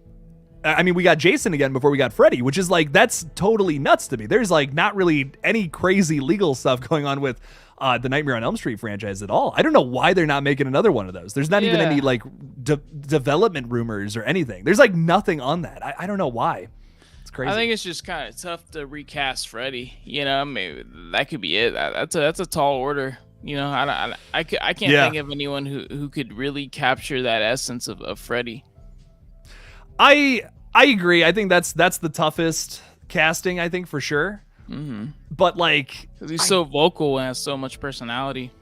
There are people that could do it though. I think there are absolutely more people that could do it. I would, you know, of course I would love Robert Englund. We have Jason Blum, recent comments from him saying like, oh, he's 70 years young. We'll get him in a new Freddy movie. Come on, we'll get him back in the makeup killing people. And like, I think that's entirely possible, but I would love to see, I wouldn't mind someone else doing it as long as they were the right person for the role. Someone who could bring that energy and like silliness to the role while also being a little scary. Yeah. Gotta have the look though. Yeah, it's so tough, man. I can't think of anyone who could really do that. That's the big thing for me. You know, obviously there's no legal issues like Friday, but yeah, I mean, if we get Friday before Freddy, that'd be crazy. But I'm excited for whenever they announce that. I'm so pumped for that. I'm a huge Friday the 13th fan. It is gonna be good, man. It is gonna be good. Do you got to get going, man, or are you just hanging? I'm maybe like 10 minutes or so. I'm just hanging. Hell yeah. I know you're tired, so don't feel like you gotta stay or nothing. It's all good. No, you're good. I'm probably just gonna take a nap after this. Just be chilling. Get yourself a good nap. It's all Yeah. it's all good. Exactly. I know I'm kind of like dozing off a little bit. Dude, you're good, man. Don't worry about it. You're all good. You're all good. For sure. We do have James here talking about Hellraiser Judgment. What Hellraiser Judgment was good. Wasn't Doug Bradley still very good Hellraiser movie though? I think it had some cool shots. I don't know. I just love the last two Hellraiser movies were I just was not a fan. I wasn't really into them. And the one prior to Judgment, which I can't remember the name of, kind of starts off good, but then just turns into like so low budget looking, kind of a mess. Like I don't know. The last two Hellraiser movies, I just did you see any of those? It's been so long, but I remember binging them like a couple years ago. But it's just once Doug Bradley left the franchise, it at least Doug Bradley kind of saved it with some of his performance in the movies. But it gets pretty rough. Yeah. So watching these, it gets pretty rough. It's Doug Bradley, I think, it's really great as Pinhead. I agree. And it's kind of hard to replace him. You know, it's that's another one like Freddy where it's like that guy's just so close to the role. Like what can they do? I appreciate though, because you know those are based off of the Clive Barker books. They have a different route to take with the Hellraiser franchise, which is why I'm excited for this movie. But with Freddy, like what else could they do with his character besides like we've already seen them try to do a darker version of Freddy, and that just failed miserably. Talking about the remake, right? Yeah, the remake, man. Like I think the opening scene of the remake is fucking awesome, but the rest of that movie is just yeah, the rest of it's just so rough to me. It's I don't know. Yeah, it's tough, man. It's just so tricky because you don't really know how fans are going to react to these new castings, and it's a lot to ask, and the pressure on the actor themselves is tough. Yeah, no, I agree, man. We'll hey, look, we'll just have to see. Fingers crossed. Fingers crossed we get something soon. Yeah. Mr. Rick throwing a $2 super chat in there. Mr. Rick, thank you so much. Thank you for being a channel member. Thank you for all the support. I appreciate it. $2 hairs, baby. 2 doll hairs. Oh yeah. Oh yeah. Some good stuff. Before I get out of here, so with Halloween Ends, what is the one thing that you are dying to see with this? What's the one thing that has to check off in your box for this movie? Like, what's the one thing that you're really looking forward to or want to see? You know, I know I was just kind of bitching a little bit about like the ending, you know, like why are they advertising this a certain way for one's gonna fall and all that when that's probably not gonna happen. Sure, like that, you know, that's a problem I have, whatever. But what's way more important to me is the whole vibe of this movie, the whole tone. We just came off of Halloween Kills, which was a lot. Like it was just a lot of insanity all the way throughout. But I want something a little different. I want something that feels much more like 1978. I think that's what we're about to get. I really do think so. This is a much more story-driven movie with a lot more tension building, a slower-paced movie with a big payoff. That's what I want from Halloween Ends more than anything. That slow tension building with big payoff. So that's what I'm looking for. Is there anything in particular like you just have to have with this one? I really want like an opening stalking scene. Like I want the opening of this movie to be like a chick in her house who's like babysitting a child or something, and we just see like Michael in the background, him slowly stalking, and that tension building and that progression till we get to this opening kill would be awesome. That's what I want. Just like Michael hiding in a closet, or Michael like big wide shots and you see Michael like, oh, is that Michael over there in the corner somewhere? Just stuff like that. Those little things that from the original would be so cool to see. That's what I want so bad. It's just Michael just being a fucking creep. That's scary, man. That's the one thing I'm fearful of, is just someone like creeping around in my house. Like I'm the guy like I walk around with the lights on because I've seen too many horror movies, so I gotta always know who or what's in my house. So that's what I want, man. I just want this awesome, just creepy stalking sequence. At least one cool one. Yeah, no, I agree that's something that I think 2018 does a pretty good job at with the tension building, but Kills kind of just forgot about it entirely. Like it's just Kills. Makes sense because it makes sense. And it's the middle movie. I think with this trilogy, it's definitely gonna like benefit if you like watch them, like all three of them, like in one sitting. Like especially Halloween Kills and Halloween 2018, like those I think blend together very well.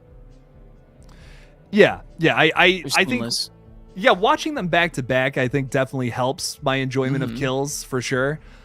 But yeah, with Kills though, if you just watch it on its own, I can see not liking it. Even though like I personally still enjoy it. I think it's still a lot of fun. It's insane. Like we were talking about, it's Michael's movie. It's still good. I still really enjoy it. But yeah. Well, Zoe, I know you got to get going. Go get yourself a nap. Heck yeah. Hopefully Freddy is not invading your dreams and slicing up your face or anything. With my luck, probably. You know, he's gonna make me do some wild stuff with fate. You know, he's gonna make me do some nasty things to him. Maybe he's like slicing off your mustache in your dreams, you know, exactly. like that would one by one, plucking each hair. Yeah, with his little razor hands. Yes, for sure. But thank you for having me, buddy. Yeah. Everyone, I'm working on some good videos right now, so look out for those. Subscribe to my channel, Zoe Crawford. Shameless plug, but I got some good stuff cooking. So, heck yeah, man. I love you, Jake. I love everyone in the chat. You guys are awesome. Hell yeah, man. We love you too. Thanks for stopping by. Thanks for talking. See y'all. Y'all have a great day. Bye. Peace. Oh, drink water, eat carrots. Drink water and eat carrots. Hell yeah. See ya. See ya, man. Well, thank you, Zoe. Thank you, man. Everyone go subscribe to Zoe. Great channel. Great stuff. Oh my God, Carrie, thank you for the $5 super chat, Carrie. I appreciate that so much. Thank you for the support. Carrie's saying, hey, Zoe and Captain KillJoy popping in to say, hey, I don't know if ends will necessarily capture the same essence of 78, but hey, I'm just hoping for some fire movie. I agree. You know, I don't think it's going to be as good as 1978. I think it's going to be better than Kills. That's what I'm predicting right now. I really think I'll rank the David Gordon Green movies like 2018 Ends, Kills. That's kind of what I'm assuming. I'm not expecting the best from them. I'm not expecting the worst. Somewhere in the middle. But I think Ends is going to be good. I really think the slow burn is going to help this too, because you can't give us more. Like, what are you going to do to be crazier than Kills? Like, you can't give us something even crazier than that. I don't think that would work at all. Personally, that would be a massive flop. And it's not like that's not how they're advertising this movie either. They're advertising it as something that feels a little more like the original, which would be a really fitting and poetic way to start and end this timeline, with 78 being the first one, Ends feeling like 78 being at the end of it. I think that works perfectly, in my opinion. Carrie, thank you so much for the $5 super chat, and I appreciate you popping in. Thank you, Carrie. Subscribe to Carrie too. Carrie's got some great stuff. 2018 Ends and Kills. I can see that. Yeah, like it's my feelings. That's my feelings. Serena is saying, seems like this movie is what they should have done for 2018. You can't do a somewhat action gory movie to an even gorier and action movie to then a slow burn. Makes no sense. I think if you have a very strong opinion towards Kills, I understand that. But that sequence works for me because you can get, like, that's not like crazy. Kills is not like the best movie in this entire timeline. Not in my opinion, at least. I think the only reason it works is because you gave us so many different flavors with the first two installments, where 2018 and Kills, even though they kind of take place in the same night, for the most part, they feel very different. They feel very different conceptually, how they're set up and where they end. With Ends, they got to do the same thing. Two movies that feel different. You got to have the third one feeling different. You can't have it be just Halloween Kills again, where it's just try to up the insanity even more. What else could they do without completely losing the story? And in my opinion, what they should do to amend what was wrong with Kills is implement more story, implement more stuff about the characters, which the best way to go about that and the best way to build tension that way is a slow burn to a big crazy ending, I think. Justin is here. What's up, man? How's it going? What's your thoughts on the new Hellraiser? Do you think it's gonna revive the series or become another dead sequel? Absolutely 100% depends on the execution, because I think conceptually it has the potential to do that, but it could totally flop. David Bruckner is, in my opinion, a great director who sometimes has some, I don't know, he always has like one aspect of his films I don't like, but like always visually stunning, always has some kind of really scary thing going on. Like there's a lot of really fun stuff happening in his movies, I think this new Hellraiser film has the potential to revive the franchise for sure. It really does. Could it be another dead sequel though? Sure. Absolutely. That's entirely possible too. I'm leaning towards a revival because like every horror series is getting a revival now, which is like nuts. So if this is even halfway decent, I guarantee you there'll be more Hellraiser films. And I'm all about that. I love Hellraiser. It's one of my favorite franchises, even though I really only like the first 3 movies. I think conceptually, all 3 of those first movies in that franchise are so good. 2 being my favorite, hot take. I love, I don't know. I really do like those first 3. This is a series that could have more good movies and more crazy ideas to be explored, I think. So the fact that they're doing something different with this movie is that's the only reason I'm interested, because they were like, oh, we're just going to pump out another low budget Hellraiser movie.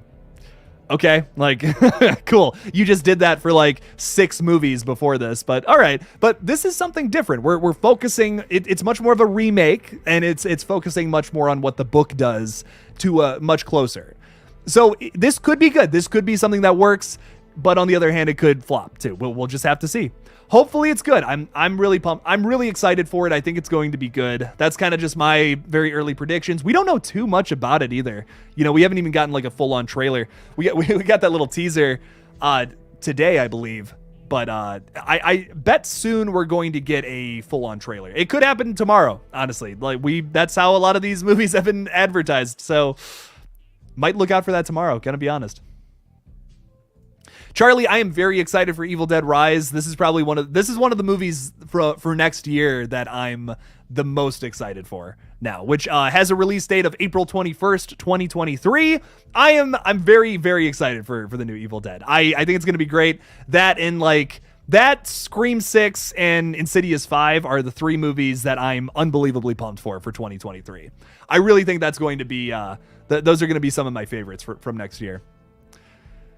And man, we have so many, like, we have an unbelievable amount of movies coming soon. Like, there are so many movies to be excited for. I'm not super pumped for The Invitation that I'm seeing tomorrow, but like, I'm still gonna see it, still do a review of it. I think it's gonna be at least halfway decent. So there's that.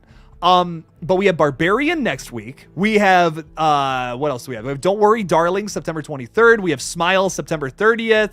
We have Halloween Ends. We have Terrifier 2. We have Hellraiser. We have VHS 99. I can go on. My God, there are going to be so many good horror movies coming out in just the rest of the year. The Menu in November. Like, there's a lot of good stuff coming, man. Yeah, and we just got I will talk to you about that in a second, Ty, but T. Parker Evans is saying The Nun 2 and Saw X as well have release dates next year now. So there's a lot of, like, there's so much good stuff coming in the future, man. I really think that I'm really pumped. Like, as a horror fan, all these franchises being continued, as well as these awesome new original movies coming out at the same time. It's just like, what better time? Like, what better time is there to be a horror fan? Oh, it's fucking crazy. But yeah, I didn't want to get too much into Scream because, like I said, I'm most likely going to be doing a stream this Friday talking a lot about Scream 6, and I have a big video talking about it tomorrow. So I wanted to focus this much more on Halloween, but there's some more new set photos I'm excited to talk about tomorrow morning, and yeah, it looks good. It looks good for the most part. My expectations are positive. My expectations are positive. Tentatively positive on Scream 6. So I think Scream 6 has the potential to be good. Radio Silence has just gotta get their shit together, man. They gotta figure it out. They gotta make their movie. And if they don't, it's gonna suck. That's unfortunately how critical this new movie is going to be. So, but with Halloween Ends, man, I really want something that feels like that original film, man, that has that slow tension building to it. Or like, what else could they do with this film? Like, are they going to throw some kind of crazy twist at us with Corey Cunningham? That's really the big deciding factor as to if this movie is going to be good or not. Do they fuck up this thing with Corey? Do they make it something interesting? What is going to happen with this character? Because if you give me Corey Myers and you get some kid dressing up like Michael Myers walking around, you're giving me the Halloween theme. It's just some fucking douchebag kid walking around killing people. I don't care. Like, I genuinely have no interest in that movie at all. I would not want to see that if that's the majority of what Ends is going to be. But I really think that that's not the case. Like, once again, Danny McBride, David Gordon Green, Christopher Nelson, like all these people attached to this project, they're huge fans too. Like, they don't want to see it suck. And sometimes that ends up having a shitty outcome. And that is the case if you're J.J. Abrams, especially. But these guys have already proven to us they can make a good Halloween movie. They proved that to me. I just rewatched 2018, and so I get some comments all the time of people talking about that franchise, that movie specifically, saying like, 2018 is just like the original movie again. It's so not, though. Like, 2018 is so different. It has so many different elements to it that the franchise has never explored. Total creations from the writers. That is so interesting, and so, like, it's so unbelievably different to have Laurie Strode preparing for this night essentially for like 40 fucking years. All these traps in her house and stuff. That's so cool. That's visually stunning. That's just a really interesting aspect to it. I just feel like Halloween 2018 was a banger. Halloween Kills is like the continuation, the aftermath of 2018. It's not even really even like a movie. It's almost just like the epilogue to Halloween 2018, which is why I'm even more excited for Halloween Ends than I was for Kills. Halloween Ends is going to be like feel like an actual movie that you can just watch on its own. Halloween Kills, I feel like, is a continuation to 2018. So, but we'll have to see, man. We'll have to see what they do with it. I think it's gonna be good. I really do. I have faith in it. I know everyone's worried about the Corey thing, but like they have to write in something to have these two characters come together, because we already that was, no matter how you feel about Michael, they established in that last movie that he's not going after Laurie Strode. So they have to write something in for Halloween Ends to bring these two characters together. They do. They have to. That's what I'm assuming the Corey character is going to be. He's going to bring Michael to Laurie somehow, and that's going to be the extent of his character. And then he's going to get killed off, and we don't have to worry about fucking Corey Myers running around being this new killer. That's what I'm hoping. I'm hopefully that's the case. Do I think Allison should kill Michael Myers by cutting his head off with an axe, just like in H2O? I mean, I don't know if I want it to be the exact same thing, especially if they do end up killing Michael in this movie. I don't want it to be like exactly the same old as what we've gotten in the past. Like, I know H2O got retconned, and that fucking blows. Like, don't get me started on Resurrection, but do I want it to end the exact same way and then for it to not get retconned? I see the attraction to that. Like, I see the interest there. Be like, hey, we did the H2O thing, but like there's not some shitty random next movie that just cuts all that out. Cool. I get that. I totally understand that. I would rather them do it in a little, maybe a more personal way. Like cutting someone's head off with an axe isn't as personal as like personal than stabbing them like in the chest as Laurie stares into his eyes or something. Yes, a more simple kill, less intense, but there's this personal vibe to these new David Gordon Green movies, so much more than the 78 film, which is something I appreciate about it. If you didn't have Laurie obsessing over Michael, there are so many different plot points that never would have happened in especially Kills, but also in 2018. So that's gotta be how it ends if they kill Michael. It's gotta be something personal between Laurie and Michael. That's how it ends. Gotta have that personal kill, I think.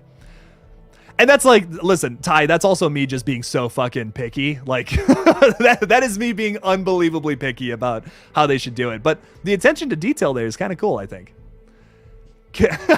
Yes, Kills is the third act of Halloween 2018. I agree. That's how it comes off to me.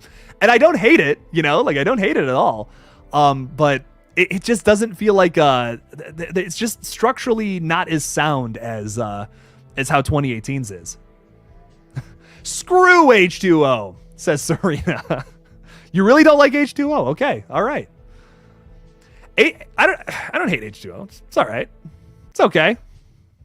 It's not like it's nothing like hella special. I think the mask is pretty gross. It has its flaws, but it's fun. I like it. It's if you don't like, if you're not a big fan of like Scream type slashers or like Urban Legend, I Know What You Did Last Summer, Final Destination, movies like that. If you're not a fan of those, I can see not liking H2O and being like, well, this isn't Halloween, like it's a good movie, but it's just not Halloween. I understand that. I get that argument. I totally sympathize with that. But I still fuck with H2O. I think it's still a really fun movie though, for what it is. It's a fitting ending to a trilogy, which definitely does not have a continuation. That's how I feel about it, But I don't know. H2O is, yeah, like, it's definitely not for everybody. I will agree with you there. It's such a shift in tone, but I appreciate that, because, like, if you keep doing the same, like, I will say this to death. If they just keep doing the same thing over and over again in a franchise, that is so much worse to me than if you were to attempt to do something different. I will always value that more than just doing the same thing over and over and over again, because that's not how franchises stay alive. That's how you make a trilogy, and that's about it. Like, you can do that for 3 movies. Okay, cool. You can do 3 movies where it all kind of feels the same. But after that, if you're going to keep making movies, you got to do something different, man. Like, you can't just give me 5 movies where it's the same plot line with different characters. So Resurrection. You could say that again, Hank Hill. Halloween Resurrection is you know what? I'll let Hank Hill explain how I feel about Halloween Resurrection. Well, he's a pretty good argument for lethal injection. I'd say so. Or what they call euthanasia. Yeah, that's what I'm saying. That's how I feel about Halloween Resurrection. Hot take. But yeah. That is Joel Haver, by the way. If you guys watch Joel Haver, little Joel Haver action in here. Come on, who got to show some love to him? He's got a great page, very funny stuff. H2O is the best sequel, and I've seen them all. Ooh, okay, hey, hot takes, Ben. I like it. I like it. I don't know if it's my favorite. I do like H2O. I enjoy it, but it is a little. The opening. I don't like the opening scene. I've never been a fan of the opening scene. It's a little too goofy, even for the Halloween franchise. But it's got some good moments though, regardless. Like, I love the ending. I love there's some good like sequences throughout where it's just like you get some good kills. You get some like really iconic shots with Laurie Strode. So how did you get that clip ready to use right on time? I've had that clip in my back pocket ready to go. And I'm always thinking about like, where can I throw in some clips, you know? Where can I throw these in to make them work well? And that's one I've had that in my back pocket for a while. Been like, where can I use that? I have another one too, but I'm waiting for the right moment. You know, I can't just throw them all at you all at once. You know, they got to be set up well. I gotta set them up the right way. That's funny.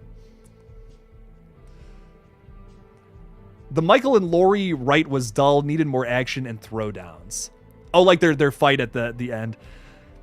Yeah. I mean, like I said, Serena, I know you don't like H2O, so I understand it. Like I said, I sympathize with that. I get not liking it, but I enjoy it for what it is. It's definitely not supposed to be the most like terrifying movie out there, but I have always appreciated that time in horror, even though like it's constantly criticized, you know, like that time period where like horror got a little less horror and a little more character driven and all that. But it's almost kind of like having a chicken wing versus, you know, hot sauce on your chicken wing. Like, it's like, yeah, fucking hot wings are awesome. Holy shit, these are awesome. But then you look at the concept of just a chicken wing by itself and it's like, well, this is cool, but why does it have any hot sauce on it? Like, that's so much better. But then you go and you have the chicken wing, you can appreciate the chicken flavor. You know what? Like, I know how like random and weird that sounds, but it's like, that's what I appreciate so much about movies like Scream and like Urban Legend and all that. They do a lot with only a little bit. And I think for that reason, it's definitely not something I'm in the mood for all the time, but they do a lot with not as many tools in the tool belt. And I can appreciate it. It's still like, there's a lot of effective horror films. Scream is easily the best, I think, of that like subgenre. But yeah, I don't think every horror movie has to be like the most balls to the wall kind of thing. You know what I mean? That's what I appreciate about that subgenre of horror. It's fun. It's not something where I'm like, oh yeah, this is like gotta be the this has got to be like every horror movie I have to watch has to be the craziest, scariest, goriest thing I've ever seen. But I do appreciate that, like movies like H2O, movies like Final Destination, they're still fun while not using too many crazy things that like every other horror movie will use. I don't know. I've always appreciated those. I've always appreciated those movies. You sound like me explaining with analogies. You know, sometimes I throw a good analogy out there. Sometimes. But then sometimes I talk about chicken wings. Maybe it's because I'm hungry. That's probably it. I'm definitely thinking about food today. Oh, I had some pizza last night and oh, fuck, man. I was thinking about chicken wings too. I'm like, do I order chicken wings? I don't know. We had a friend of Matt's come over yesterday to help us on the film. She's somebody who has worked on movies in the past too, which was really cool. And we got to work with her yesterday. So I bought some pizza, and I'm like, I could really go for some hot wings too, man. Fuck. Oh, haven't had hot wings in a minute. It's been a fat minute. Your boy's just hungry, man. Oh, I've been trying to eat a little better. I put on some weight for Red Right Hand on purpose. I wanted the character to be slightly have some little more, little more of that. So I've been working out a lot more heavily now that I'm done with all my shots. But man, I'm so much hungrier. I ate whatever the fuck I wanted for 3 months and it was awesome. And now I'm limiting that and it's oh God, all I can think about is food. It's so tough. I love that you dig all the types of movies. I love that. Thanks, Bucko. I appreciate that. I appreciate that a whole lot. Cause yeah, I mean I can see only liking one big subgenre of horror. I know there are people out there who are oh, it's gotta be something gory and bloody. And I respect that. I get it. But I definitely try to be a little more versatile. I try to appreciate more things than just one subgenre or all that. I can fucking put on the crazy zombie movie and I can also put on something like Scream where it's just it's a killer, there's some stab kills, nothing too crazy. It's fun. This is you gaining weight. I can't tell a difference. Watch my videos from 3 months ago. You'll see a difference. You will. You really will. I've lost 5 pounds in the past couple weeks. Yeah. I've been running on the elliptical, the sweat machine. I just do that for 15 minutes every morning, just a little thing. And I'm eating less too, which is good. I really shouldn't be. I was it was bad when we were working on Red Right Hand. I was eating so much, it was rough. I was eating the worst shit I could find. We had donuts so many different times after shoots. I was like, let's get some donuts, guys. Fuck it. I was doing it all on purpose too. It's all part of the master plan. What's up, Lei TheNerd? Welcome to the stream. Just got off work, had to say hi. Well, welcome. If you can't stay for too long, it's all good, but I appreciate you dropping by. Hope work wasn't too nasty. Wasn't too schnasty at the old work. I should drink some protein shakes. Absolutely. I drink them all the time and I eat whatever I want, but I still got it. Probably helps that I do Peloton. Oh, Peloton too. Nice. That's good. I wish I could afford one of those. Those are so nice. I've looked at those so many times and I'm like, oh, fuck, I want one of those so bad. I'm very much into working out. I try to work out as much as possible. I don't have time, man. That's why I like your channel and no spoils. I like that. Yeah, no spoilers, but talking about everything in the horror space. That's what's fun about it. I'm glad you like that, Mr. Rick. That's something I really try to implement with the channel, There's plenty of pages that just talk about Halloween or just Scream or whatever. You know what I mean? There's plenty of pages that do that. I try to do little updates on everything though, because I think that's fun. I just smashed some. Look, listen, man. Some Mickey D's though goes so fucking hard.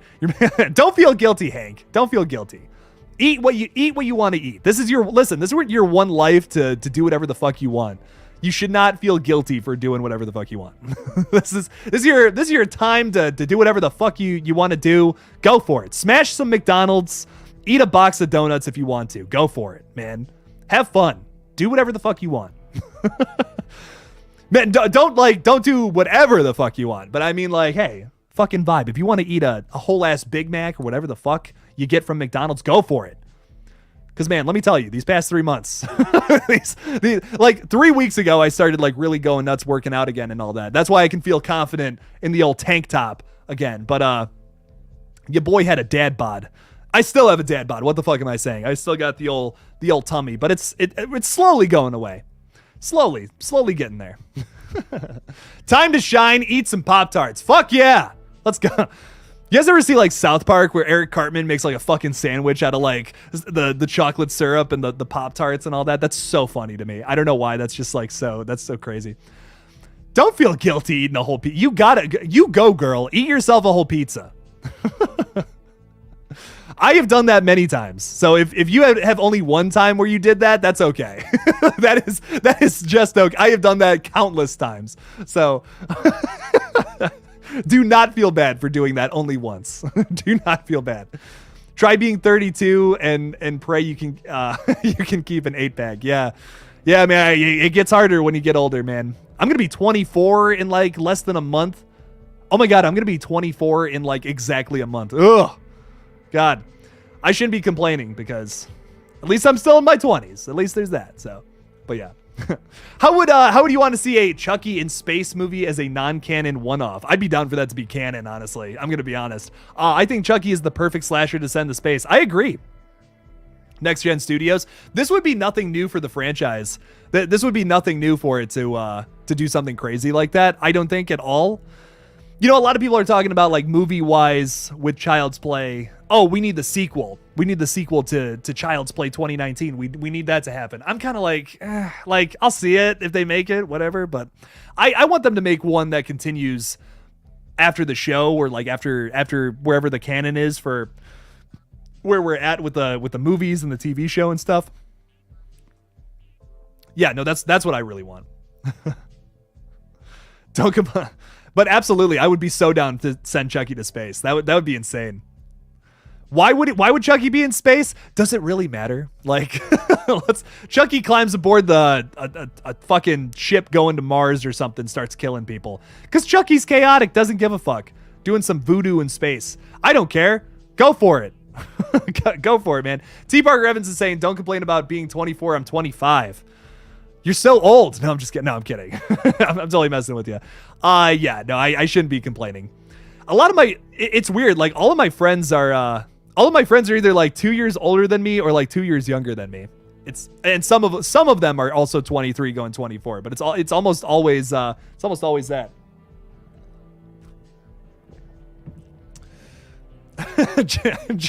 That's so funny. Jason went to space. Why not the little fella? Why can't the little guy go to space? You know what would suck about Chucky in space though? Like if you ever hit zero G at any point, Chucky is just completely useless. Like what would Chucky like if you just turned off the fucking if you just turned off the gravity, Chucky would be so easy to kill. So they'd have to write around that, I think. Alejandro's talking about the Killer Clowns game. Fuck yeah, man. I'm so excited for this, man. I'm on the fence about what I want to do next year. I'm going to have so much more time not making a movie. I really do want to, me and Matt have been cooking up some ideas for original stuff that we want to do, that we want to start writing next year. But I want to start another channel next year because I will have so much more time to do, like my second channel and this channel. It'll be super easy to keep up with when I'm not working on movie stuff. I do want to, like, this is probably awful, but I want to start another channel where it's either like live streaming games or a reaction channel, one or the other. And I'm like, man, all these horror games are coming out. I should really stream the Killer Clowns game, Texas Chainsaw Massacre, the Evil Dead game. I keep saying Ash versus the Evil Dead, but I know that's not what it's called. There's so many horror games out there, man. I could stream so many different horror games. Why not? Why not too, you know? Fuck it. So we'll just have to see. We'll have to see what I do next year. I got a few ideas for side channels, but it wouldn't be something I do like crazy consistent like this, you know, like even Movie Smoothie I'm kind of behind on, but I would love to do gaming. I think gaming would be so fun. I felt so guilty I ate 6 pieces of pizza. Don't feel guilty. It's fine. Have some fun. It's okay. It's all right. It's all right. Have some fun. Have some fun. That's what I say. That is the biggest glass I've ever seen. Your boy's thirsty. I was on Craven Something Scary stream the other night, and I had someone there's like 6 comments, and one of them was like, why does Jake have a giant water glass? Because I'm a thirsty boy. Fight me, man. And I just spilled water all over myself. Well, that is, ladies and gentlemen, why you don't have a gigantic fucking giant water glass. Serena, I would love to keep it all on one channel. I would, but I have done so much reading on channels that try to do too much, and then they just like overcomplicate themselves. Like, here's the thing, like even on this channel, you know, if I'm not posting about Scream or Halloween or like a new Jordan Peele thing, Terrifier, like those are my big mainstays. If I kind of obscure from that, the videos don't do as well. So if I'm gonna do something that's about video games, that's gonna get even less views. I gotta do that on a separate channel. Because, like, I'm also really passionate about, like, Rick and Morty, which is why I'm covering that over on my second page. I'm really, like, I want to start talking about more stuff, you know, but, like, it's just, like, I can't do it all on one page. I would love that. You know, like, if that was the case, I could just do that on one page. Trust me, that'd be a lot easier to do. But yeah, no, you kind of have to do second pages, which is, it's tough. It's a tougher, YouTube's a weirder space nowadays than it was, like even 4 years ago. Like it was so different than how it is now. So that's a damn vase. The next time you see like a water glass, it's gonna be like twice this fucking size, and I just got like this long ass straw, and I'm just, yeah. I'm really serious about drinking water too. Like I drink so much water every day. I fill this up like 3 times a day, which is insane. But yeah, try to drink a lot of water. But you guys don't care, so. Yes, you are my horror news guys. No one is like you, trust me, man. Well, thanks, Buck. I appreciate that. I try to keep up with everybody else. I feel like I'm trying to do it as good as some of these other channels. I still like, I just have really like, I don't know if it's imposter syndrome or maybe I'm probably just not as good as some of these other creators, but I try. You know, I really try. Try to keep up with all these other guys who do it really well. But yeah. But I appreciate that so much, Buck. Thank you. Dylan is saying, is it just me or does Michael look like he's in the Myers house in the new Halloween Ends picture? Let me pull this up real quick because I'm wondering, you know, I just watched Halloween 2018 today. I rewatched that, but I can't remember if this is the same design as from the Myers house or not. That little post there, like the little railing, does give me Myers house vibes. But I can't, because like also don't forget, like we had Big John and Little John redecorate the place. That was like a big, kind of a big. I think they even dropped that in Halloween Kills. They even say something about that. So I wonder what they're gonna do. I wonder what if it's still up. If like there's any truth to what Jason Blum said about like, oh, Laurie's gonna demolish the fucking house or whatever. We'll have to see. I wonder if they go back to the Myers house or not. I don't know. It's really a weird thing. I think because the Myers house was like the big setting of the third act for the last movie, I would prefer them not to. Just like a hot take there. I would rather them go a different route, personally. But I'm like, once again, like, fuck, more Myers house for sure. Why not? I wish we could get more Big John and Little John, but I don't think that's happening though. Scoopbacks is saying, can we see you play the acoustic, Jake? Heard through the grapevine, Eddie Munson isn't the only one that can shred. So I do play guitar. I've been playing since like I was kind of just a kid right there. My whole family is musicians. My brother is the lead guitar player in a kind of up and coming Cleveland band, which is cool. And my dad was the bass player and singer for a big metal band from the 90s. So we've always been able to play instruments in this house. I play guitar and drums. That's kind of like my big, like, that's what I can do. And like bass too. I'm pretty, guitar and drums is like my forte, but I can also play a little bit of bass. I can slap the bass a little bit, and I dabble in piano. So those are all my, I love playing a little bit of instruments every now and then. I just restrung this, and it's got a built-in tuner and stuff. I just fixed this guitar up, which was nice. I would play something, but hey, maybe it gets copyright stricken. Copyright stricken down. I played the Halloween theme in my reaction video to the Halloween Ends trailer though. So there's that. Hey, you got that. I played it wrong too on purpose, which I thought was funny. I transposed it in like a weird key, which I thought would be cool. Sing for us, Jake. Yeah. Ooh, oh. There you go. You know what? You will hear. Here's something I can tell you guys. I'm writing and recording an original metal song for Red Right Hand, which you will see. I can tell you that. I'm also doing some backing vocals for some of the other songs we have. So you will see and hear all of that in Red Right Hand. So it's gonna be awesome. I really like H2O. I like the sun aspect and Laurie as a badass teacher. I really enjoyed it. I enjoy H2O. I don't think it's bad. It's fun. So it's gonna be cool. I think after Halloween ends, the future of the franchise will be anthology style like Halloween 3. I'm not against that, honestly, Jay Shrey way. The Jay Shrey way. I'm not against that at all. I would be totally down for them doing something like that. I want to see them, I kind of want to see them do a continuation to Season of the Witch. Why the fuck not, you know? Like, it's kind of it's a popular, it's coming back. It's kind of a cult classic, you know? Obviously, very misunderstood when it came out at first. Shouldn't have been called Halloween. Should have just titled it Season of the Witch. No affiliation with the franchise. I think it would have done way better, personally. It's just a weird B movie that John Carpenter was a part of. That would have been cool. I don't know, but you know, to continue it now though would be so interesting to me. And John Carpenter has even like kind of hinted at like, oh, you know, I'm working on some stuff. Got some stuff in the works. What you got going on there, John? What's up, man?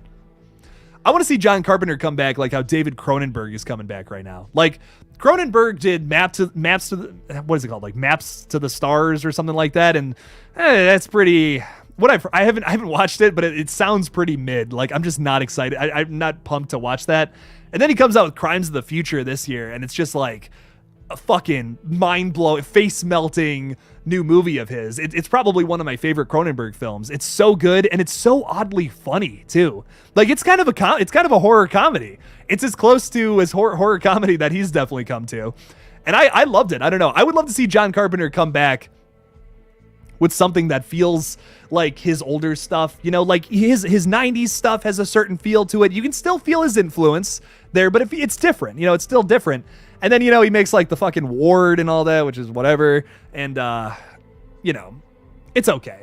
It's all right. But it's not like Carpenter. It's not like The Fog. It's not like Halloween. It's not like, I don't know, Escape from New York. You know, they all have like a certain feel to them that it's so specific and so awesome. Even In the Mouth of Madness, like that's one of his later movies, but that's still like awesome. It's still fun. It's still got that John Carpenter feel to it. You know, it's still cool. So, we'll just have to see. We'll have to see. I would love for him to make a comeback, direct some movies again. I love that he's doing music for all these horror movies, which is great. He's still involved, you know. He's still doing stuff, but I would love to see him direct again. Just one last time. Just give me one more movie, John. Just one more. Come on.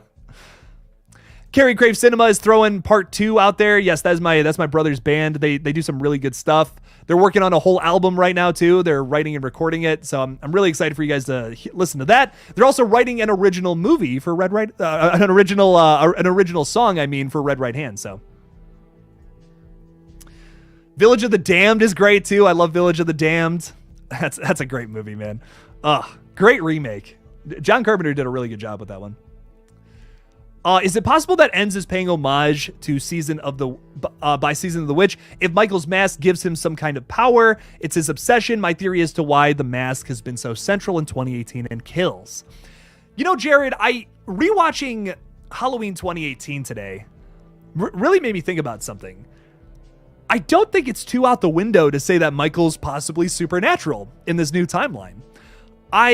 For the longest time, I'm like, oh yeah, the point of this new franchise is to say like everyone has their theories on what Michael could possibly be, but it's just like at the end of the day, he's just kind of a normal person. But the beginning of Halloween 2018, I never realized how paranormal that feels. Like it feels like you're watching a fucking like ghost movie or something. Like he goes up to him with the mask. Once again, like you said, focal point of that movie.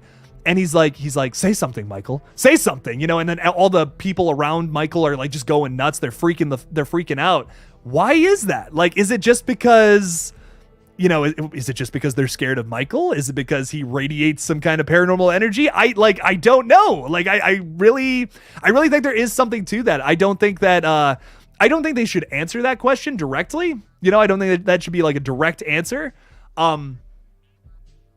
Don't give me like a 100% confirmation that he's supernatural, but like the tease of it, I don't mind. I don't mind that tease. I'm okay with that. So, and yeah, Jared, you're talking about that too. The opening, he's obsessed with the mask. The podcaster bringing it to the hospital. That's when things start to get hectic in the yard. I totally agree with that, man. There might be something to that, Jared. I do think the only reason the podcasters are even in the movie is just for an excuse to for Michael to have the mask. But at the same time, couldn't they have just had like an evidence locker or something with the fucking mask in it, you know, and somehow he gets into it and has the mask? Like, you know, there was easier ways to do that. So what's up with that? Is this what's going on with this? Is there something more to that? Are we going to get answers to it? I don't know. Yeah, gotten the feel Michael is somehow supernatural. Some energy is there. Can't really say what though. Yeah, right? Like it's kind of tough to pinpoint. It's tough to pinpoint that. He has survived a lot more than what a typical old man would probably be able to survive. I mean, he got shot like multiple times in 2018 and even more times in kills. So what are they setting up here? We'll just have to see. You also recall that in Kills, he pursues Karen when she takes the mask. Takes the mask and Allison is laying in the house. He totally ignores her. Yeah, that's a really good point. He's always, I do think Michael has emotions. Like a lot of us are like, oh, you know, he's just a blank slate and all that. And I disagree. Michael has like this artistic edge to him. He also, in the same scene, like in the same breath, in Halloween 2018, he goes and he kills the fucking mechanics and he puts the mechanic costume on. Like he is doing that as an artistic aspect to what he wants to look like as a killer. He dresses up a certain way. He wears the mask.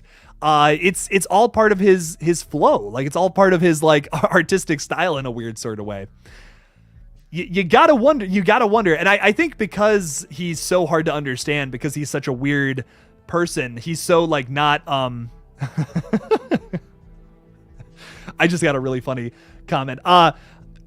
Because he's such a weird person to understand, it's gonna be tough to say if they really answer the question or not. I would rather them kind of just like keep it ambiguous, you know? Like I would rather them keep it ambiguous. So just have him be a strange being that there's really no answer as to what motive he has, why he's doing the things he's doing.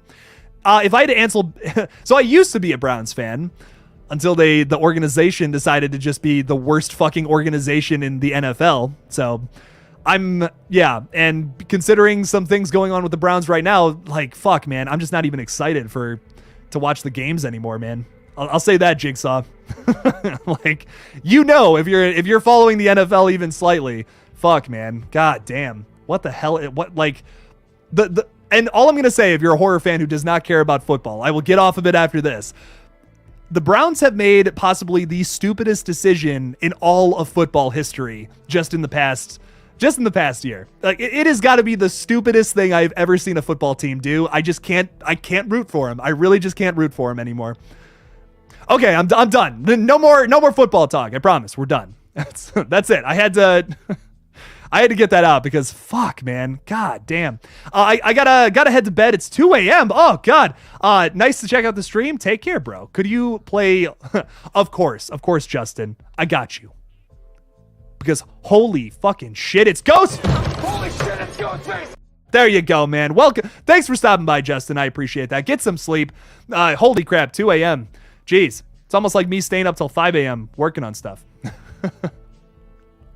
That was the worst decision, right? Can't get off of it. Talks about sports, me, sleep time.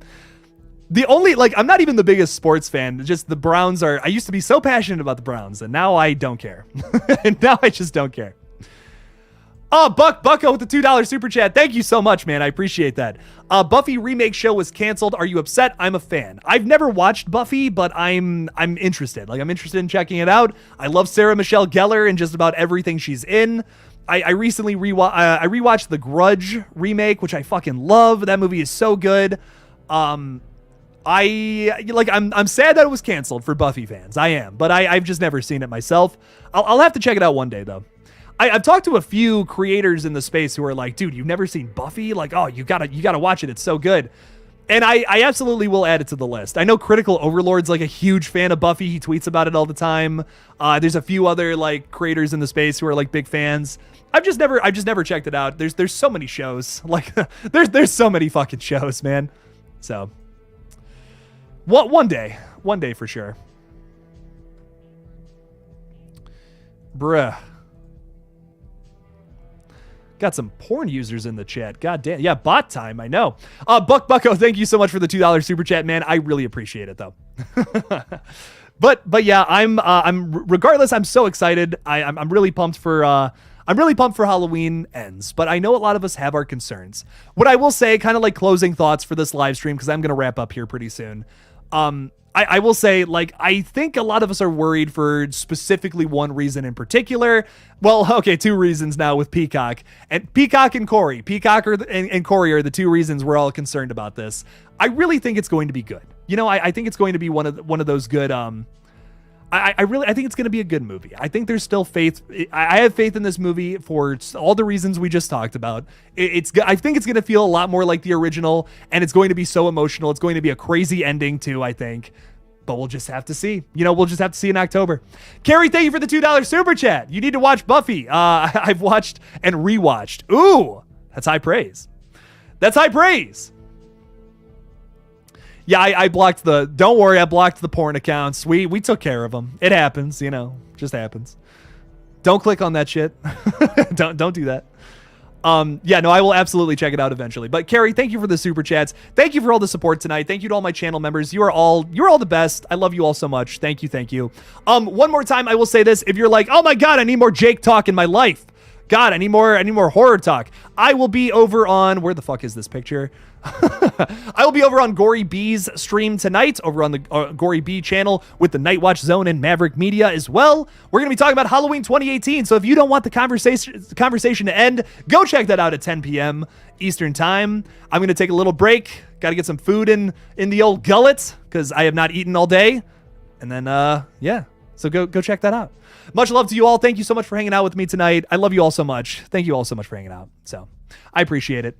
And, you know, as always, as they say, don't forget to kill it out there, y'all. I say they